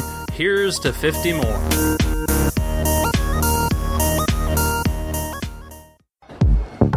Is that your name on the list? Well, get in there then. Get to the bar and get buckled. Welcome to the guild. All right then, Georgios, I've come to a conclusion, a decision. A decision has been made, it's been constructed, I've constructed the decision, I've shook it for stability, and it's found to be stable, so it's a decision that I've made that is stable, that I will abide by. Socks before shoes. Oh, come on, could you be serious? This is my life here, Georgios. Yeah, I was serious. It's clear that the apple of my eye, the centre of my life, the only thing I've ever wanted, even before I knew I wanted it, Georgios, it's a mirror, is it? No longer wants me. Your mirror image. You know I'm not talking about a mirror, Georgios. We've been talking about this, and I'm gonna put an end to this charade. You're gonna throw a rock into your mirror? Georgios, please. I'm gonna put an end to this charade. Who's that? So it's clear Janine is in love with another man. I don't know who it is. I've got my feelings, but she's been speaking to a man called Costas. You claim not to be Costas, so it's another man of Greek extraction. There's more than one Greek in Berlin, you know. She's been asking things like, is it arranged? Oh, is the time fixed? And all of that sort of stuff. So it's clear that she's planning to abscond with this swarthy Mediterranean. And so I've decided I'm going to be the decent man. I am going to cut off the head of this shadow play before it goes on too long, Georgios, and I'm gonna break up with her. When she comes in tonight, I'm just gonna say, that's it, Janine. It's over. Over between you and me. You go and be happy, and I'll just carry on my life. Yes, I'm quite certain that's how decency works. Yeah, exactly. I'll let her go. As Sting said, If you let something go, you've lost it? I'm an Englishman in New York. See, now I see where you're coming from. Okay, so what was the guild question, Georgios? I'll use this to distract myself from my impending heartbreak. Are games becoming too short, or is the search for the perfect 1 hour Euro in inverted commas a good thing in gaming? All right, so what does Georgie Leach Jugular say? Yes, let's go for the Georgie Leach. Exactly, let's go for the leech. It's a good thing. Well, fair enough. That's fairly statement-y, isn't it? That's very succinct. Yes. Such restrictions strip away the guff, make games more accessible. It gives designers a constraint from which great ideas and designs often arrive. If a game fails to reach short playing time, often the process of trimming game time out vastly improves a game by maintaining tempo, reducing AP, and increasing opportunities to get it to the table. The toolkits assembled by striving for such a goal are useful across the board. It makes an interesting point there. It is. I mean, I think in creation in any way, right, restriction is really helpful. Yes, that's also in BDSM. But I think what it can produce, though, is an element of slavery to the restriction. So I've played many Eurogames that just don't bloody last long enough, right? Right. I mean, yeah, from what I remember from my school days, I think classical music worked the same way. You had very, very strong restriction how it's supposed to work, and that produced some amazing music, and I'm quite certain it also produced a lot of not so amazing music. By the numbers, right? Yeah, that hasn't lasted the centuries. I think you're right. I think the argument is sound to the extent that, yes, constraints can help, but again, you're also making a good counterpoint that constraints that we do not question or that we just assume to be immovable, well, are bad. I don't know. I think it's the tyranny of the blank page, though, right? No, I'm not sure that it is, though. I think. But you're saying that the tyranny of the blank page exists unless you have for some people it works, but. Right. Given every available opportunity to do whatever you want and everything that is available is out there for you to utilize, can sometimes paralyze people. Oh yeah, I agree. That's I think one of the facets or one of the driving options of driving motors of AP, obviously. And yes, constraints can work, can help. At the very least, I think this is the point he makes. Once you have a big bloated mass of rules and mechanisms that seem to produce something fun, but you're not quite sure where and how or whatever, applying constraints to that is helpful and can produce a better game. But I think turning it into truism, arguing that every game that is constrained and reduced is obviously better than the longer version of it, I think that takes it a step too far. Absolutely. But I think it's interesting that things we tend to admire the most in all forms of art tend to be the familiar made strange. Or the nude. Right, exactly. Who's next, Georgie? That would be Brandon Riley, Wombat 929. He's the 929th Wombat who's a member of BGG, Georgios. I don't think so. I think what he's trying to say is he's a Wombat from 9 o'clock in the morning until 9 o'clock in the evening. 9 to 9. Yeah. So what happens? Is he spiritually Wombat, or is he just literally transforms into a Wombat and then transforms into a bloke? I think he's a were-Wombat, yeah. But that's a reverse, because that's during the day, right? Maybe he's a were-man who was originally a Wombat. That's what it is. He's a Wombat. But that doesn't work. When where is, comes from man. So basically it's man-bat. He's man-bat. Man-Wombat. Man-bat. Man-bat. Except we silently say the wom in our heads. It's like that 80s band, which the name of which we don't mention. He says, I tend to enjoy the longer Euros. The new stuff like Anachrony and A Feast for Odin are very satisfying because they allow us to dive so deeply. The only shorter Euros I can think of are things like Above and Below, which does feel a little too light for me. I guess I need to know what tight, short Euros that you are thinking of. Yeah, and it's that thing, right? Again, we talked about it, this equation, long equals epic, that I don't think is necessarily a correct equation. No. I think the argument is long equals pleasurable. Right. Yeah, we all know that. We all know that. But double entendre, Georgios. It's the double entendre hour with Georgios. It works so much better if he explains it. Like all jokes. All jokes are better if you explain them. And if someone doesn't get them, you explain them, then you retell them, and it makes them double funny. That's the law of comedy. No, that's the law of mathematics, and it applies to comedy. You ask Jackie Gleason.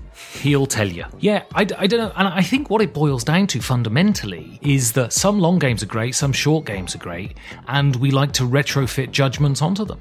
I don't know. I think part of it is just you look at a game to get a certain experience, a certain type of pleasure out of it, and if that is tied to the sense of completion, the sense of achievement that you would get from a longer game, obviously the shorter games do not appeal to you in the same way. And also, I guess the more time you put into something, the more likely it is to live in the memory. And so you tend to remember these longer ones more than the burst, exciting 5-minute ones, especially if you have games that are great. Like, I remember when I first played One Night Ultimate Werewolf. Right.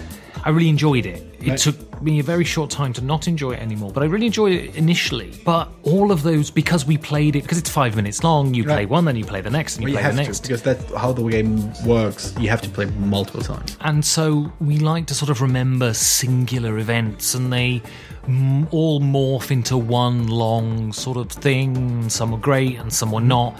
And so shorter games have a harder chance to hook into the cerebellum, I guess. Yeah, maybe. I assume the memory doesn't live in the cerebellum, Georgios? I know, I've never been there. Well, when you go there, Yeah. you tell me.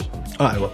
All right, so what does All Saint Panagiotis say? Panagiotis says, I think there is a reason why most movies fall within 90 to 120 minutes in length. Just one question, Georgios. Yes? What does pokeweed mitogen mean, do you think? He likes to poke weed in the middle of generating something. Is that his job or is it just a hobby, do you think? Well, can we really tell? That's true. If you love what you do, you will also work For free. hours in your life. But it'll be work that you enjoy. That's the saying, isn't it? Again, your knowledge of popular and widespread sayings is amazing. It's like that saying, a leg chopped off is half the weight carried. It's like that saying, moving on. What does he say? Pokeweed mitogen. Something to do with human attention span and or bladder volume. Games are interactive, of course, where movies are not. In any case, my own preference in game length mirrors the 90 to 120 minute mark. Longer games do hit my table, but more and more rarely. So do you think that's an interesting point, right? He's essentially saying Yes. the capacity of the human bladder has generated the entertainment length that we currently enjoy. That doesn't sound the most plausible thing in the world to me. I'm not quite sure that is what he's saying, but he is still drawing Well, that's exactly what he says. Something to do with the human attention span and or bladder volume. something to do with it. Yes, I think they are connected in the sense that we have grown accustomed to that time span. We've grown accustomed to sitting down for 90 to 120 minutes to watch a movie. At least we used to when we couldn't just, hit pause, run to the toilet, come back, start reading a book, go pick up the kids, then come back. What about Shaky, though? What about Shaky? Shaky? His plays are like 4.5 hours long. Yeah, I think the point I was trying to make is that these are customs, these are cultural norms that sort of develop over time and change over time. And right now, for when I was much younger at least, movie length, which is about 90 to 120 minutes, maybe a little bit longer, was the amount of time that people who watch a lot of movies could sit still and focus on something, because they were trained over time to pay attention for that amount of time. That's also, to some extent, you can control your bladder, not completely, but you can sort of keep yourself from running out to the toilet because you can sort of hold on for 10 more minutes until the movie is over. How is this determined? How is it determined? It's not determined. It's just it's practice. It's just over time you keep repeating it. You keep repeating it, and over time you get used to it. It's like any kind of physical or mental task that you repeat over time. You just get used to it. And culture works. I think cultural norms work in the same way. Over time, you just become accustomed to them. You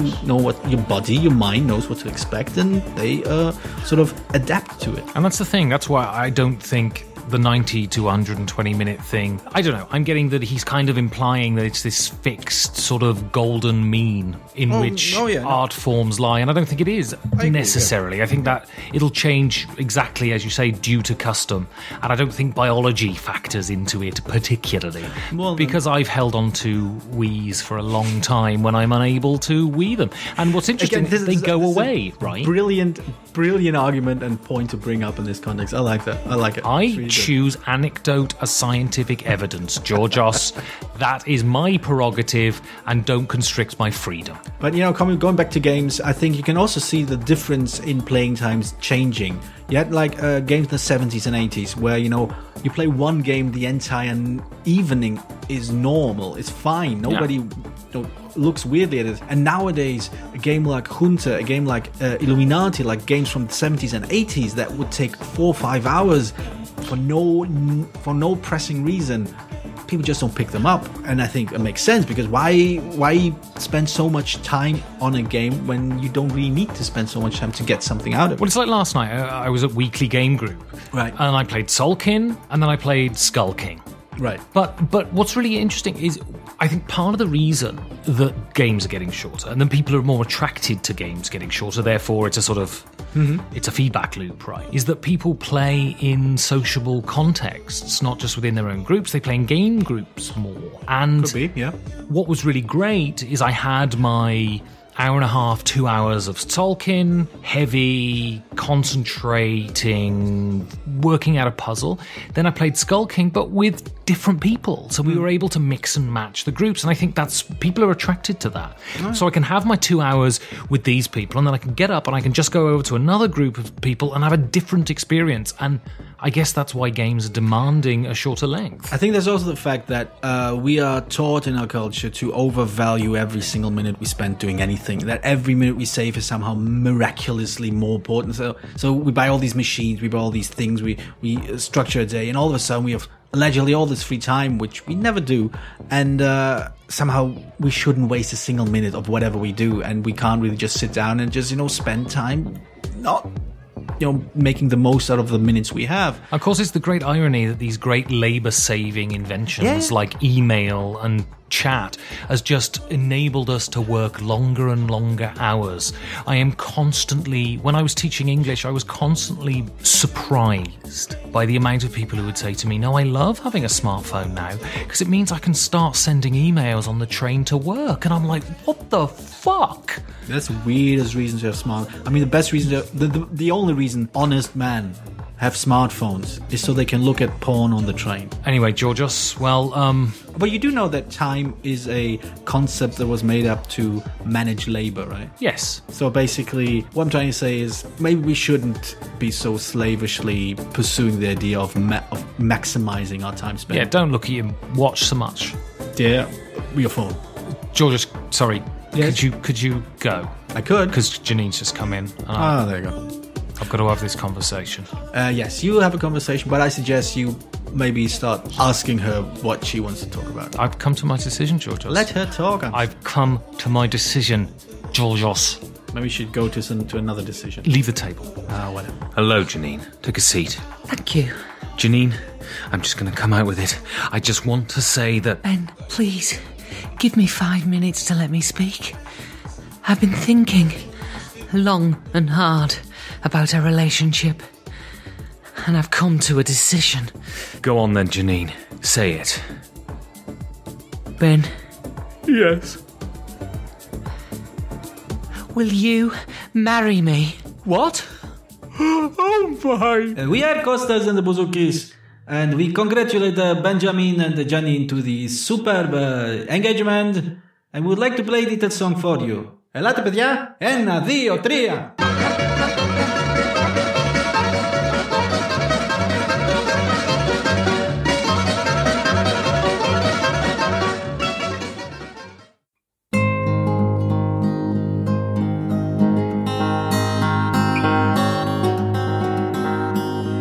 I'm Nick Mariner, and this is the Board Game Professor.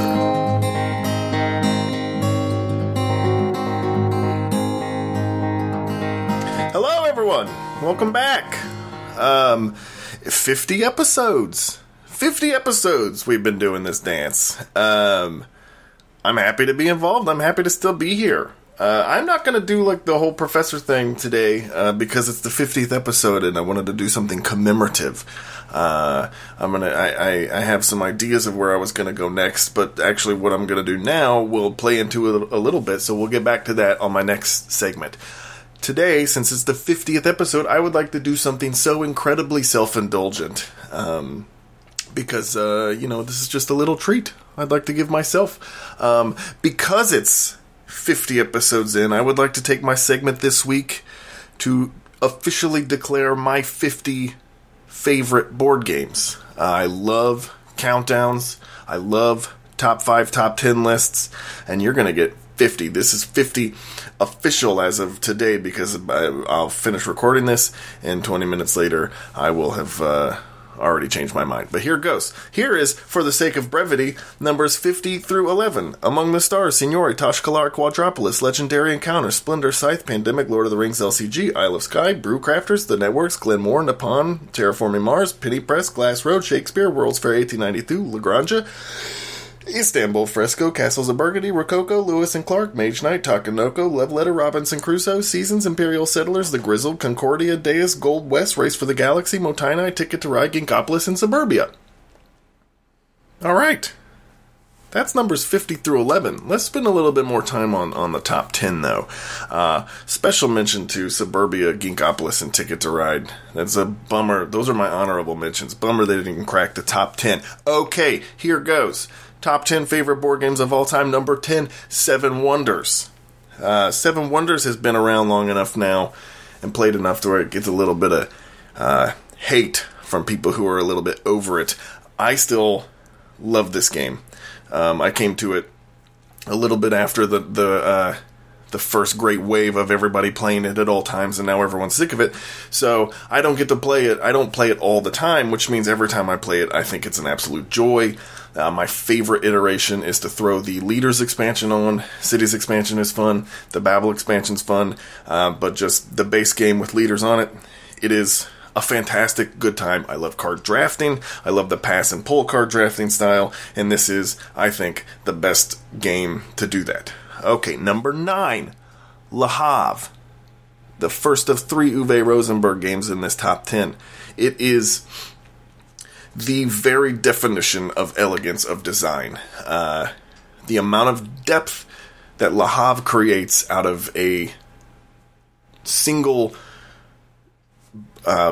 bifurcated choice. You can either place a worker or you can take some shit off the dock, and the amount of depth and strategy that comes out of a game with such a singular and simple decision on your turn is so good.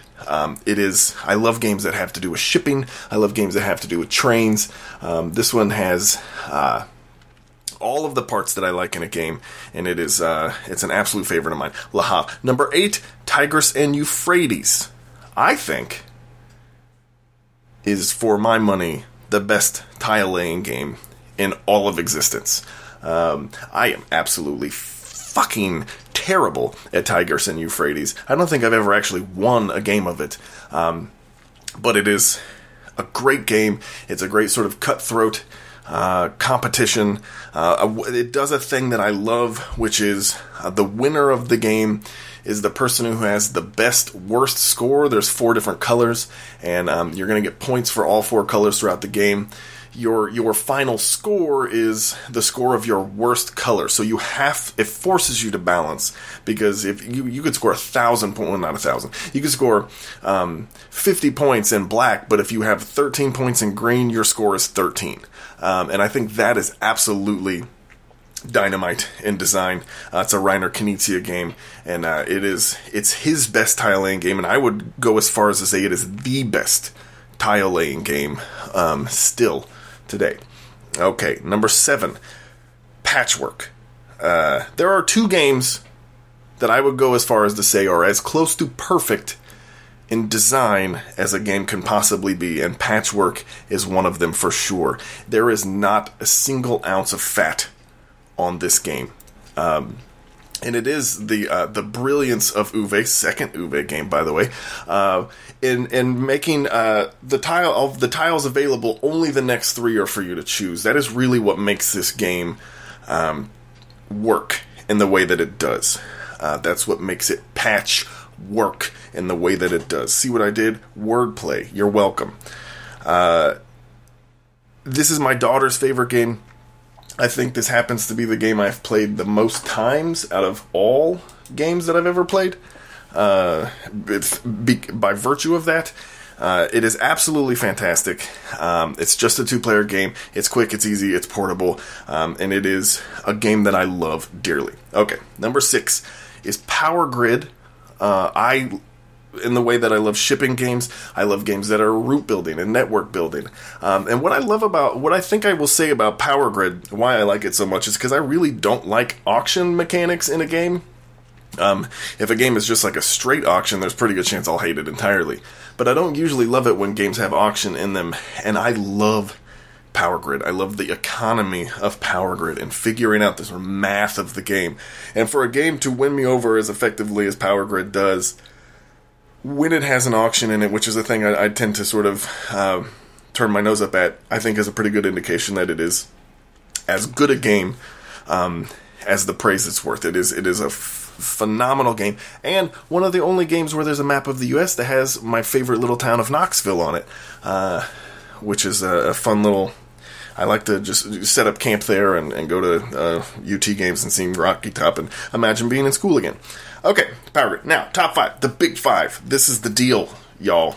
The top 5. My top 5 favorite games of all time. Number 5 is Puerto Rico. I wasn't sure how high I wanted to put Puerto Rico on the list, and then I played it again last night with my group, and it is absolutely brilliant. It is the other of the 2 games that I would say are as close to perfect as a game gets. It is exceptional. With the exception of some of the plantation tiles coming out a little bit randomly, it's an almost perfect information game. Where it's just pure strategy. But the thing that Puerto Rico does is one of my favorite mechanics in all of board games.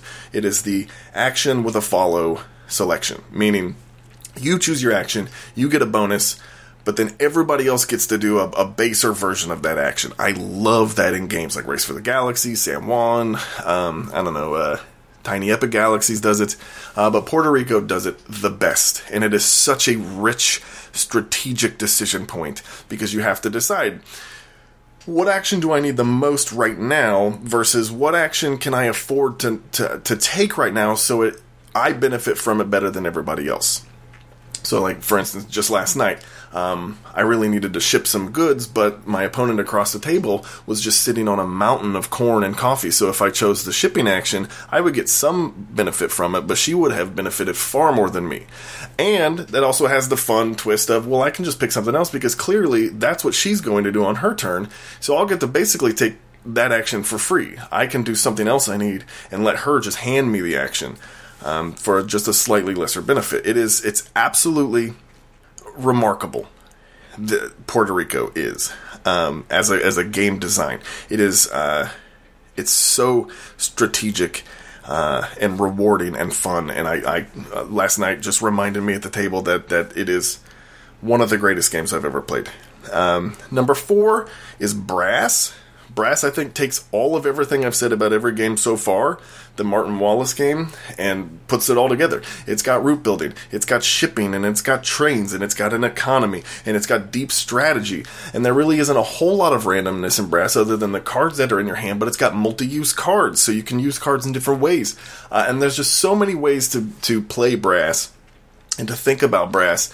And more importantly, as is the case with every game down the list from here, I think, it's very easy to get your ass handed to you in a game of Brass if you don't know what you're doing.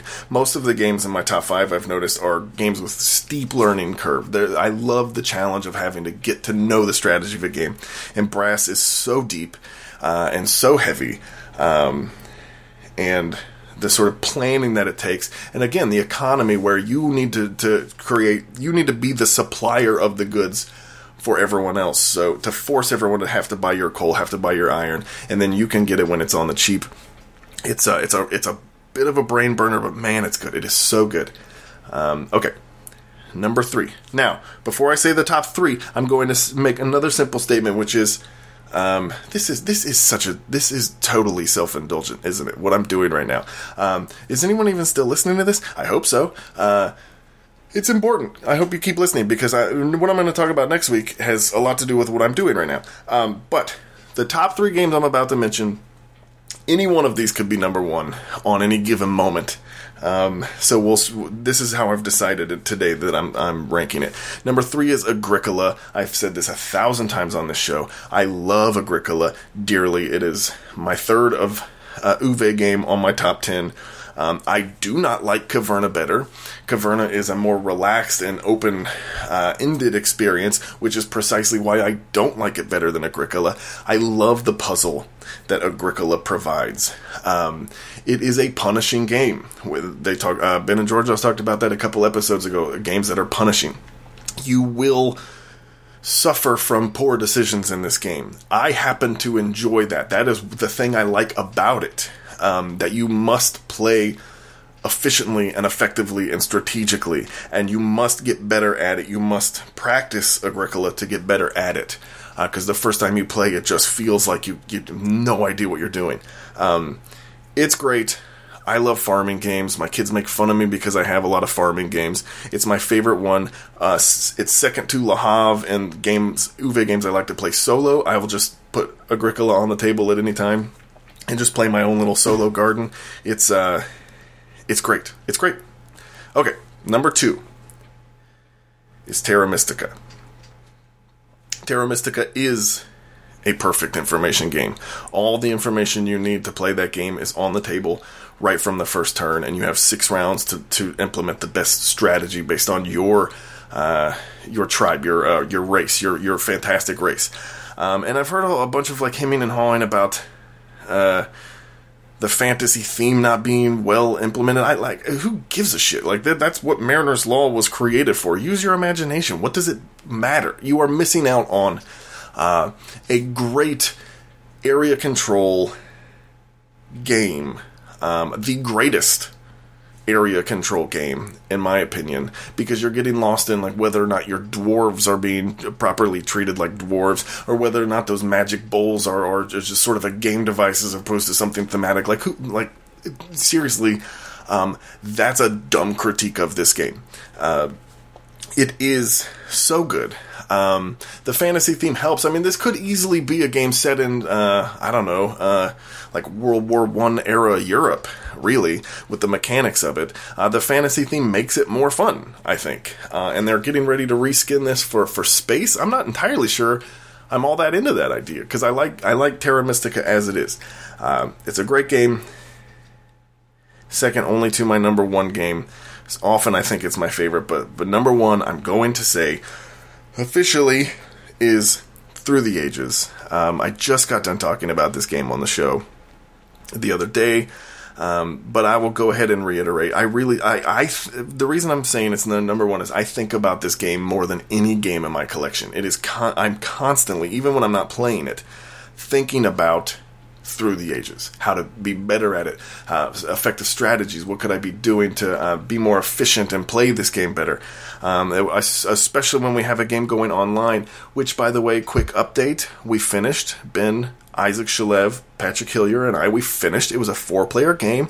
I'm not going to say who won, but it was definitely not me. Yeah, when I have a game going online, I was just sort of constantly thinking about my next move in that game, which I really like because it's asynchronous. But I'm always thinking about Through the Ages, and it's what I love about this game is the story that unfolds. It's the thing that makes me like it better than Agricola and Terra Mystica. It's a great strategy game, but as my civilization unfolds, I start to tell the story of who we are as a people. What do we want to be? We're going to be actors and thespians, and we're going to be entertainers. We're not going to be warlike people. We're not going to be scientists. We're not going to go into heavy industry. That's what happens in this game. Or in the next game, we are a barbarian race who's just going to overpower everybody and colonize the world. The game starts to point your civilization toward a narrative, and it's fun to tell that story while you play and to see your people becoming people, even though they're just little cubes on the board.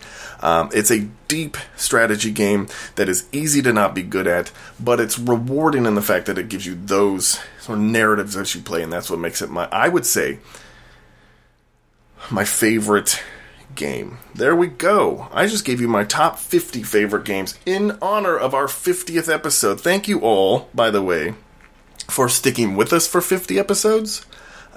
For even allowing us to continue to do this, because I have fun doing it. I still am proud to say that I'm part of this team. And I think we have a great little community going in our podcast. So, here's the 50 more. And then 50 more after that, and we'll just keep going until you dum-dums tell us to stop. Which I hope isn't anytime soon, because this has been a blast. Okay, I'll be back next time, getting back into these, to the thanky stuff. Thanks for having me. I'm Nick Mariner, on Twitter at The Good Mariner. Thanks for listening.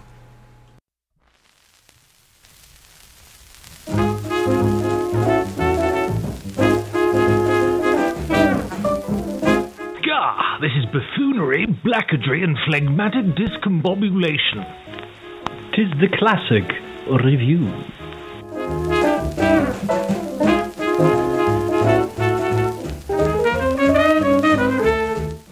Please join me now in our weekly prayer.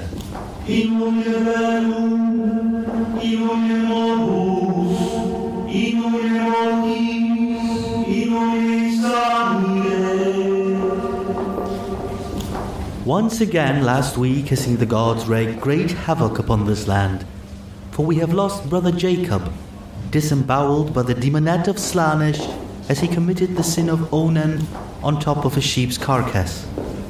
We have also lost the entire clan of the Schinkelhubers due to dysentery after they had been caught defecating into the town's well. Our village's proud fighters were found roundly decapitated by what appears to be a freak accident during some ritual chanting around a pentagram. Verily, we live in troubled, nay, chaotic times. Our lives and livelihoods are dependent upon gods who are capricious and mercurial. Their endless struggle to prove themselves the leanest, meanest, and baddest mofos of the heavens has led to unfathomable destruction of our lands and people. But worry not, for the demons, acolytes, and insidious priests that the gods send our way are merely strengthened by the dark magic and curses that they themselves conjure in our midst. For while we also suffer and die, as their infernal battles ravage our lands, we can do so in the knowledge of their utter indifference to us.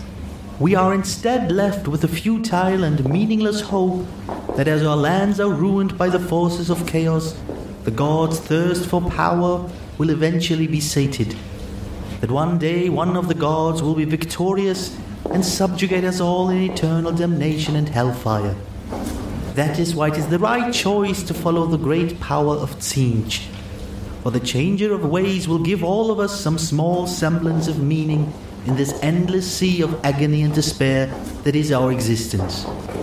I do hear you lament that life in this old world is horrible, terrible, and full of suffering. To which I say, yes, I know, and such small portions.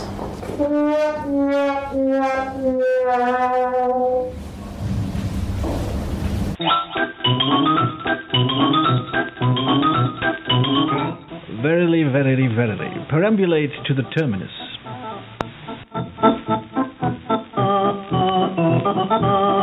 Once you scrape off all of the blood and viscera, chaos in the old world is revealed to be the perfect combination of structure and experience. Eric Lang didn't need to make a game about the Godfather movies, because chaos in the old world is already the godfather of board games.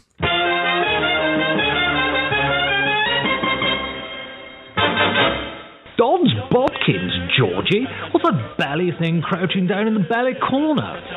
No idea, but it's chewing on salted gringo berries with its sniffer. So, Georgie. Yes, Benjamin. The elephant in the room seems to be covered in scars and buboes and has a massive erection. Yes, okay, maybe. Erection, really? Well, isn't one of the gods, like the sexy god? Allegedly the god of perversion, yes. Yeah, exactly. So it's not only has it got an erection, but it's all twisted in funny directions. But why do you assume that the god of perversion is a cis male? The elephant is a cis male. Oh, fair enough. Yeah. This particular elephant. Okay. I'm not saying that cis male elephants are representative of elephants, Georgios. I'm just simply saying that this one happens to be a cis male because I was making a joke about a boner. He was presenting as cis male, you're saying? He's presenting as cis male anyway. I'm quite certain that phrase does not actually make any sense. I want to talk about the theme of this game. So you're more conversant with this than me because you played the role-playing game and all of that sort of stuff. So give us your thoughts on it and maybe a little précis of how it's different to your sort of bog-standard fantasy themes. Well, it's the original grim, dark fantasy theme, basically. Everything's horrible, everything is bloody, and there's a lot of gore and misery, and it's all very yuck. But I think the most interesting thing about the Warhammer setting, the Warhammer fantasy setting at least, is the fact that basically the fans of the setting fall into two camps as far as I can tell. Now, to be fair, I'm firmly in one camp in the role-playing side. I've never actually touched the tabletop game itself, but the role-playing game at least has a wicked sense of humor. Wicked. Define wicked sense of humor. Well, if you assume that, from what I've read, the tabletop setting takes itself very seriously in its gruesomeness, in its horribleness, in the fact that death and pestilence and war is everywhere and everything is awful, basically. And the role-playing game instead takes all these elements but pushes them to an extent that makes the absurdity of it all seem more apparent. Now, to be fair, it's not quite that apparent if you're 14 or 15, but as you get older, you realize just how ridiculously silly the whole concept is. The fact of warp stones, these radioactive meteors landing and leading to mutations, which are then, cherished by certain mad people as signs of the gods and so on and so forth. Yeah, basically the Warhammer Fantasy role-playing game, which is one way of pronouncing it. That's the official acronym there, Georgios. It is the official acronym. I'm not, I think it's Wufrub. The G is actually silent. Oh, it's French, isn't it? Yeah, basically. It's Warhammer Fantasy role-playing. There's a certain, let's call it a sense of Blackadder-style humor woven into all this misery. And do you think this is because the game is British? Do you think do you think there is a theme running through it that is sort of archetypically that sort of irreverent, dark British strand of humor? I think that plays a very big role. I remember reading an interview once. Unfortunately, I don't know who was being interviewed, but the topic was how the Warhammer fantasy setting was expanded through the novels, and how the people who actually sat down to write the novels looked at all the tabletop background and said, you can't take this stuff seriously. We're going to have fun with it. So they did, and that was a heavy influence on the role-playing game itself, which was basically famous or even infamous for its very, very brutal and unexpected deaths of player characters. Now, Call of Cthulhu is basically praised for killing off characters, but Warhammer basically took that and just made it so much more absurd, so much more bloody, so much more full of splatter and gore. You could just randomly, out of nowhere, even though you've been in traveling adventure for years, lose your arm in a knife fight or something in some back alley instead of a glorious fight against a dragon. And that's just sort of the general sense of anything can happen, and when it does, it's pretty awful. Sort of goes through the entire setting, at least from the angle that I've approached it, and from the angle that I've also approached the game and enjoyed the game. So, bringing this to Chaos in the Old World. Now, Chaos in the Old World made design choices that are fairly arresting. So the board is stretched human skin that mimics the old world. And if you look at the cards that show if an area has been ruined, it looks like it's just blood that has been smeared away and then written over. Again, Mm-hmm. And the thing is, I watched a review by a notable board game reviewer, and they said, oh, this is just repellent, this is disgusting. So we reviewed Perdition's Mouth, which obviously I assume took inspiration from this.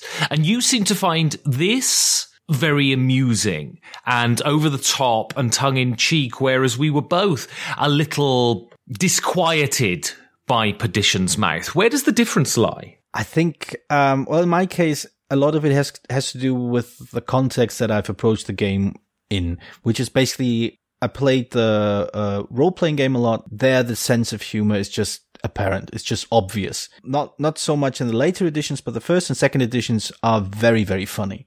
They're not. So do you think someone coming to the board game without your background of the role-playing game would realize that, would get that humor? Or do you think they would find it disquieting, disgusting, repulsive? I think a lot of it has to do with the assumptions you carry with you about the people making these games. One funny aspect, I think, because you had a similar situation in the role-playing game as well. I remember when I started role-playing and people were talking about Warhammer, the role-playing game, I heard a lot of voices that took the entire setting completely seriously.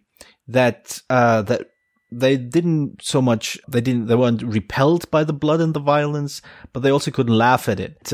But they did take it at face value, and the sense of irony, the sense of humor that sort of happens occasionally, that like dry sense of humor that you can't really tell unless you kind of go in assuming that the writers are clever enough to put it in there. It's basically trying to read tone out of pure text, and sometimes it works and sometimes it doesn't, and a lot of it has to do with how much you understand about the people creating these things. So if your assumption of... I was just going to say, that's the point, right? There aren't any jokes in this.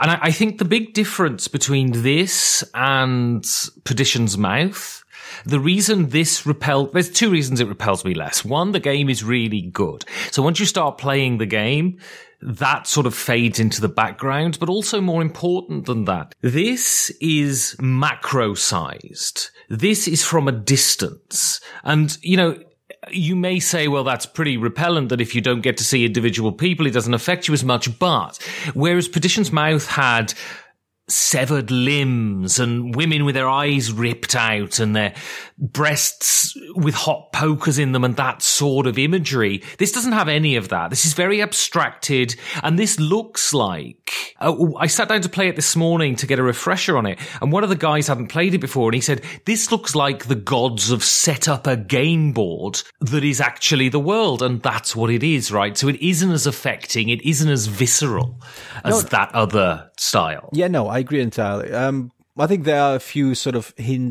small hints there that, suggest some deeper underlying creepiness, like some of the cards that I think there's one card that gives you victory points for having killed the most peasants, which other than that serve almost no purpose in the entire game.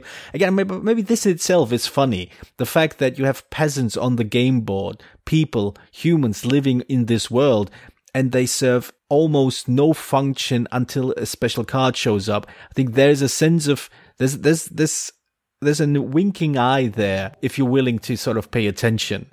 That you're not, and it links into that sort of Lovecraftian idea that, the human race is absolutely unimportant. If anything, we are at best game pieces to be manipulated by malevolent gods, right? And that in itself is quite amusing. It is, yeah. It's just, I guess it's a little Lovecraftian cosmic horror returning to us as farce. And so do you think, coming back to this idea of the theme and the overarching sort of aesthetic of the game, do you think that do you think people are wrong if they say, I find this repulsive? No, I mean, nobody's wrong for having the reaction they have to things. It's just in the larger moral sense of you can't tell people what to like and what not to like. But are they missing something? Are they interpreting it wrong? Are they perceiving it incorrectly? Maybe. I can't tell. I mean, it takes a certain sense of humor to look at this imagery, this idea of playing evil gods and sort of using human lives as random, passes by the way. You might occasionally step on an ant. To laugh at this, to laugh at the absurdity of it all. I don't think everyone needs to share that sense of humor. I don't think everyone does, and I assume that people who don't see the humor in that kind of absurd game concept might have a different reaction to all the implied cruelty of what happens in the game than I do.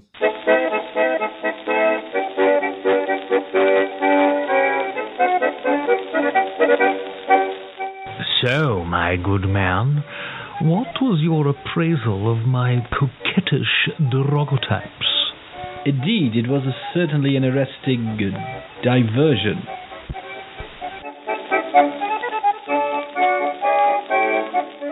So, the experience section is going to be interesting for this, because this is our first sort of classic review. And this is a game we've played and cherished for years. You longer than me, but even I've owned this game for sort of 4 years now. So explain your sort of history, relationship with the game. I think it was... Why did you get it? Why did you play it, firstly? I think it was one of the first Essens I've been to when I stumbled over this game. It was one of the games. I think I might have told this story in an early episode. My very first visit to Essen was an early Saturday morning train ride, running through the halls, trying to play as much as I could, and then going back on the same day, which I would never do again. I remember playing Slaanesh first and winning. I think maybe I wasn't. I don't know. And I think I responded to a lot of things about this game. One thing I distinctly remember, and I don't know if I've mentioned this on the show, it might not come across that way. I'm not a big fan of confrontational games. I'm not enjoying head-on confrontation without a couple of caveats. Chaos in the Old World was the first game where I actually had fun going toe-to-toe with other people. Just, looking to kick other people off the board. And even though I knew they would try the same, I never felt bad about it. I never felt put in a defensive position where I had to sort of suffer through the rest of the game, because it always feels like you can come back. And a lot of it has to do with the way certain rules work. A lot of it has to do with the ease with which new figures get to be put on the board, and so on. I think that's one of the main reasons I really, really enjoy this game, is because it allows me to enjoy confrontational gameplay without any of the downsides I experience with other games. And that's the beauty. I mean, if you're talking about capricious gods who have infinite power but also infinite malice, what's so wonderful is I played it this morning, and what really struck me was the ease with which figures come on and off the board. That you just have these dispensable tools that you can just use to serve your very short-term aims, and then they're just gone again. Maybe a hero in a region will kill it. Maybe just someone else, one of your opponents, will kill it. But it doesn't matter. You're not like, oh my God, I've took forever to build up to get this guy, and now he's gone and I'm completely shafted and I can't do anything. This game is a game of infinite opportunity, and you never feel you understand why other people are attacking you, and it never feels targeted, and it never feels malicious. It just feels like this is the game. This is what we do. Exactly. And on top of that, even if it feels targeted, it never feels like there's any incentive to target anyone but the guy on top. And there's the dials themselves have a threat meter, literally a number that tells you who's the closest to winning if you're unsure. You can just look at that dial and go, all right, this player is closest to winning. We need to sort of band together and keep them from scoring more points or scoring more whatever. And it sort of justifies its own confrontation. And the other thing that I really liked, and I think now that you mention it, it sort of clarifies this idea in my head. There's not as much at stake in this game, not in the individual choices you make, than in other games where you need to sort of kick other people off the board. You don't feel like you've been building things up for 4, 5, 6 turns, and with a roll of the dice, it's all gone. All the work is just vanished. It always feels like this is a conscious risk I'm taking. I know what I'm doing. I know what I'm risking here.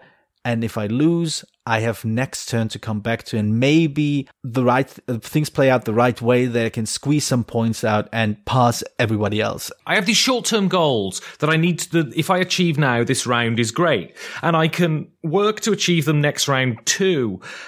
But if these guys die, that's not important to next round. As long as they do their job this round, I don't care if they die. And we didn't mention it in the elephant in the room. It might be, I don't know, a camel in the room. This was pretty much the game that first popularized this idea of the hybrid, of the Eurogame rules with Ameritrash sensibilities that sort of melded together. And at its core, and I feel it's probably the best balanced hybrid I know of, because this is the wonderful thing, right? It was done before this was a thing, the hybrid. So I was playing it today. You talk about yesterday. I'll talk about my immediate experience, because I played it today and I've got some friends staying with me and they are dyed-in-the-wool, non-confrontation Eurogamers. They found Scythe much too confrontational for them, for instance. And so I was a bit reticent to get them to play this game, but I needed to refresh myself on it so we could talk about it. So I said, okay, we'll play this game. And I told them nothing about it. And I didn't mention there were dice in the box and all of this. So I completely hoodwinked them into playing this game. But never at any point did they seem annoyed or put out by it. And I think the reason is that actually what they do is very familiar. It's action point allocation. It's collecting resources. It's manipulating areas in a very Euro manner. And I think that's what's so refreshing about it. Pretty much anyone can play this and get something out of it, I think. Oh yeah, I agree. I think unlike other hybrids that clearly fall on one end of the spectrum and just have like token elements of the other side, this really feels well balanced in that the rules are the scaffolding which holds the experience, and the experience is undeniably Ameritrash. It's confrontational, but in a way that's fun. It allows for clever play. It has a bit of luck to it, so you never feel that the game is basically over because you know who has played the game the most.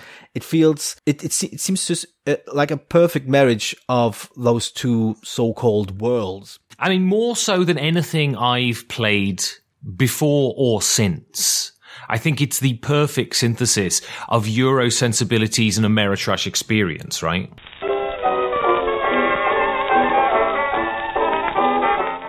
What is the result of gout, 9-day Adventism, and a touch of the vapors? Yourself? That's constructivitiness. Each and bubbles, all you others, paper bags.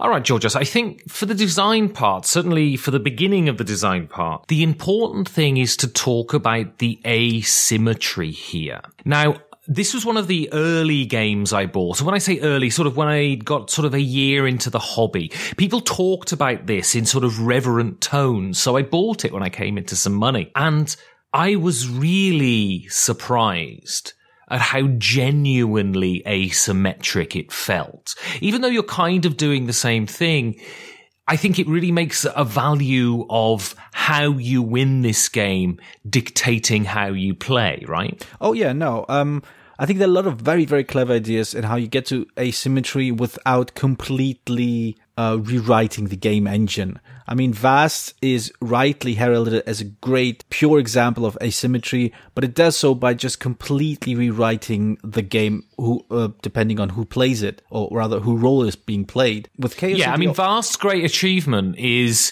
making a cohesive game out of 4 separate games, whereas Chaos in the Old World isn't that, right? Exactly. I think in Chaos in the Old World, what you have are small elements, small tweaks to each god you can play, and those basically nudge you towards one strategy or another, but still give you enough room and flexibility to react to the choices of other players. So, for example, you have these two victory conditions. You have the dial victory, where you have to fulfill certain conditions each turn, and if you do, you may move your dial one space, and you have the possibility of reaching 50 points or more at the end of a turn, and if you do that, you win, or rather, the game is over, and whoever has the most points wins. Those two, even though they sync up rather nicely most of the time, then they're distinct enough that you can focus on one or the other. And I think with the exception of one god's dial victory, I think all of them are achievable with clever play.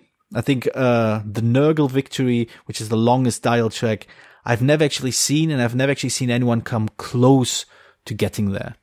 Well, today, the Nurgle player got within 1 click of winning. Oh my god. The Nurgle player got within 1 click of winning. I got to the Khorne victory track. Yeah. The Slaanesh player got to the Slaanesh victory, but the Slaanesh player had more points than me, so they ended up winning. Yeah, it was incredibly close, incredibly balanced, and that's what. Even though you're doing the same thing, the asymmetry seems to me born out of what the game nudges you to do and completely changes play styles. Right. And that's really, really fascinating. Yeah, the nudging is important because the nudging means that it's still, at the end of the day, the player's decision what to do. It's not the game forcing you to take one strategy because you've picked this character or you've picked this race or whatever, or this color. You're going in this direction because you have 2 options in front of you, and you choose the one that's more beneficial for you, that's sort of easier to grasp for you, or just simply more fun. And this again is amazing as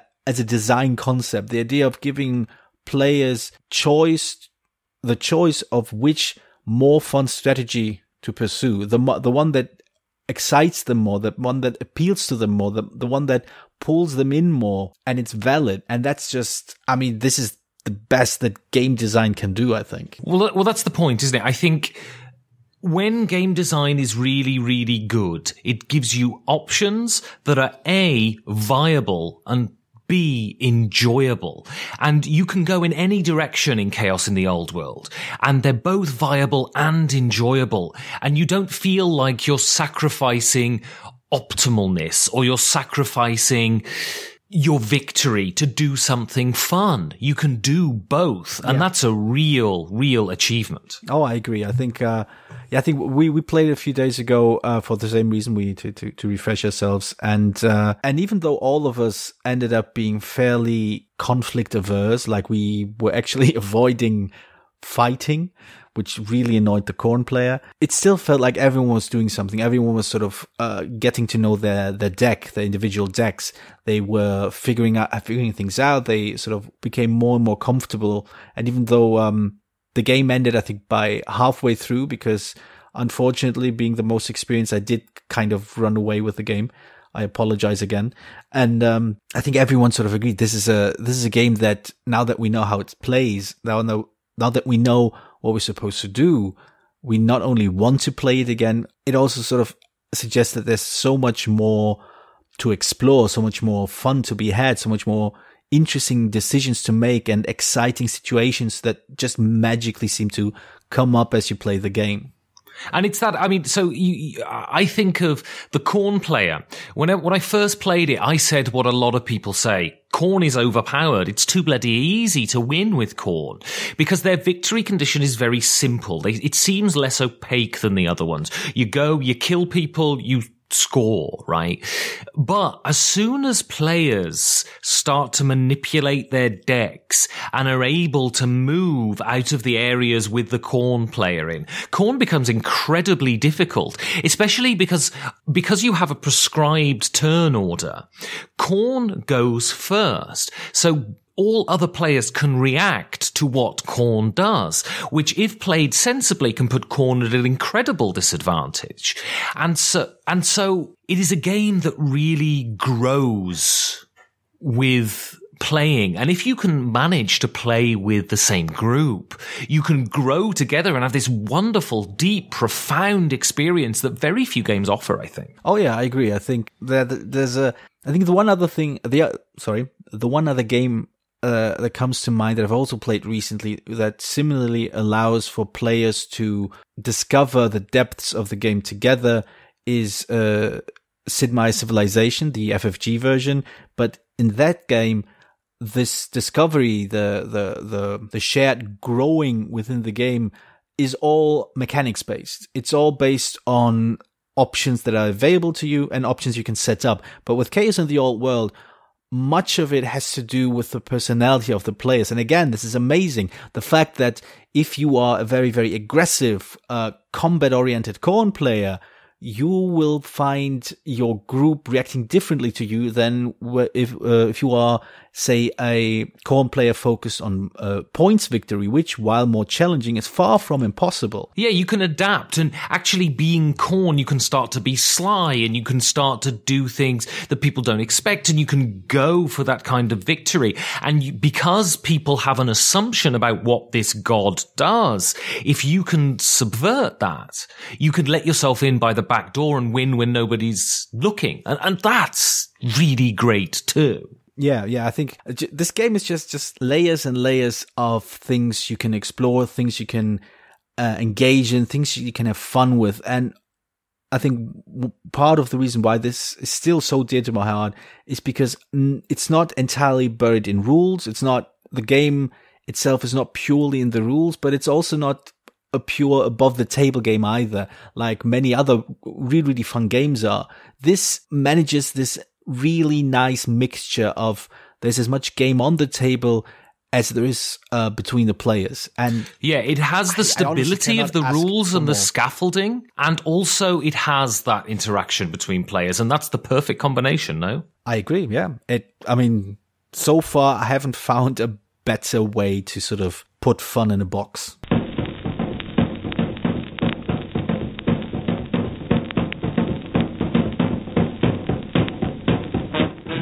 Game made me desirous to play.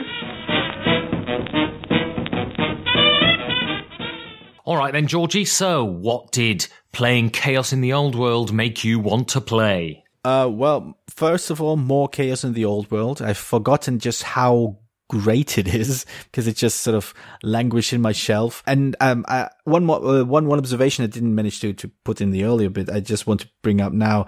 You can kind of tell certain elements are of their day, of their time, basically. Certain design choices that designers nowadays and publishers nowadays just wouldn't stand for. I think the most obvious being 6-sided dice with non-custom 6-sided dice with 4, 5, and 6 scoring a hit. There are no special effects, there are no card effects, there are no interrupts, there's nothing. Just straightforward roll dice, remove figures. And even though so slick, so quick, so easy, so much fun. Exactly. But would not be done, I think, nowadays because people are going for more fun, for crazier, for wilder, for more unexpected, which is kind of an interesting thought. But the game that Chaos in the Old World also made me want to play is the other game. Actually, I'm just name dropping it because this is the only game that kind of matches it in sense of fun and unexpectedness, but it is heavier on the interplay between players and lighter on the rules themselves. And that is the perennial classic Cosmic Encounter, because I still love Cosmic Encounter. Pretty much, I have as much fun playing Cosmic Encounter as I have Chaos in the Old World for vastly different reasons. But this is literally the only game that I can think of right now that sort of matches my appreciation for it. There's no game that's just that makes me quite as hungry to get back to the gaming table with 3 to 4 other players and just play again, play some more, have more fun, enjoy yourselves again, just appreciate not only your friends sitting at the table having a good time with one another, but just, the joy of playing a game, of being surrounded by friends and just playing. Yeah, mine's not quite so hippy-dippy as that, but mine is a reappraisal, because my one abiding thought when I played Blood Rage was, this is a watered-down Chaos in the Old World. And I played Chaos in the Old World today, and it's so good, and it's still so great, and every decision is fun, and the game is completely engrossing, and it lasts long enough, but you feel like you've done enough, and I didn't get that with Blood Rage. And people talk about Blood Rage in such glowing terms that and I've only played it once, and so I wonder, was I missing something? So that I need to find someone who's got it and I need to play it. So, Georgie, I think I know your answer, but should people give Chaos in the Old World a go, and should they experience the chaos? They can try. Basically, for those who didn't pick up on it, FFG and Games Workshop have parted ways. The Warhammer license is no longer in the hands of FFG, or they're no longer allowed to use it, which means a game like Chaos in the Old World will not return to print. And I think it's highly unlikely that this game will be quite the same should it ever be rethemed to something else. Much like, according to what I've heard, Dune has lost something in its re-implementation as Rex. I believe Chaos in the Old World works partly because of its theme, and a re-theme might just not have the right kick to it. So I think if you can find it, if you're in trouble, if you can find it, maybe you can call the A-Team so they can score your copy of Chaos in the Old World. Yeah, Chaos in the Old World is just brilliant. It is a glorious mix of Euro scaffolding with Ameritrash back and forth. There are few games that do this as well, as elegantly, as simply, that have the potential for future profundity. Go out, try and find it if you can. If you have a friend, beg them to get it on the table as soon as possible. You will not regret it.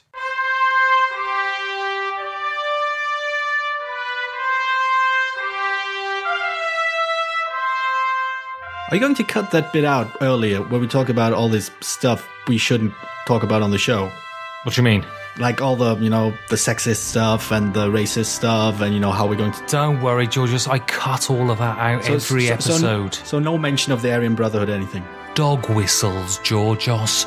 Dog whistles. Fair like enough. Whenever you say games are a social experience, yeah. we all know what you really mean. Wink, wink. You know what I mean? No. Anyway, well, I'm exhausted after the 50th party, Georgios.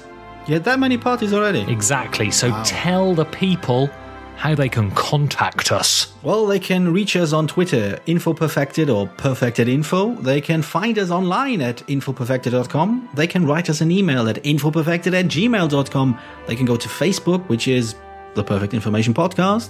They can look at our pictures on Instagram, Perfect Information.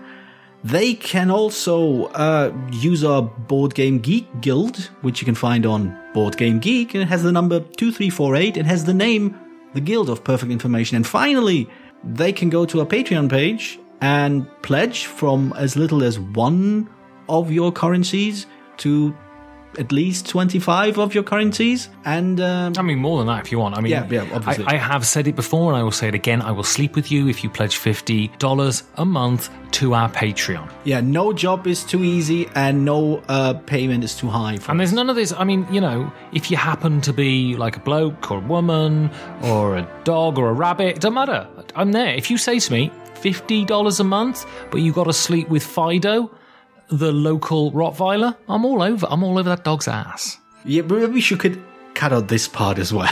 Anyway, you can also have a look at our Patreon. We do have a few hopefully interesting things for people to pledge to. Also, you could just support us, which would be nice for us. And maybe for you too. I don't know. I find you generally feel better about yourself when you make somebody else feel better about themselves. And giving makes you feel good. And poor. Giving to me makes you feel better. And poor. Say goodnight, Georgios. No, I'm going to start counting my money.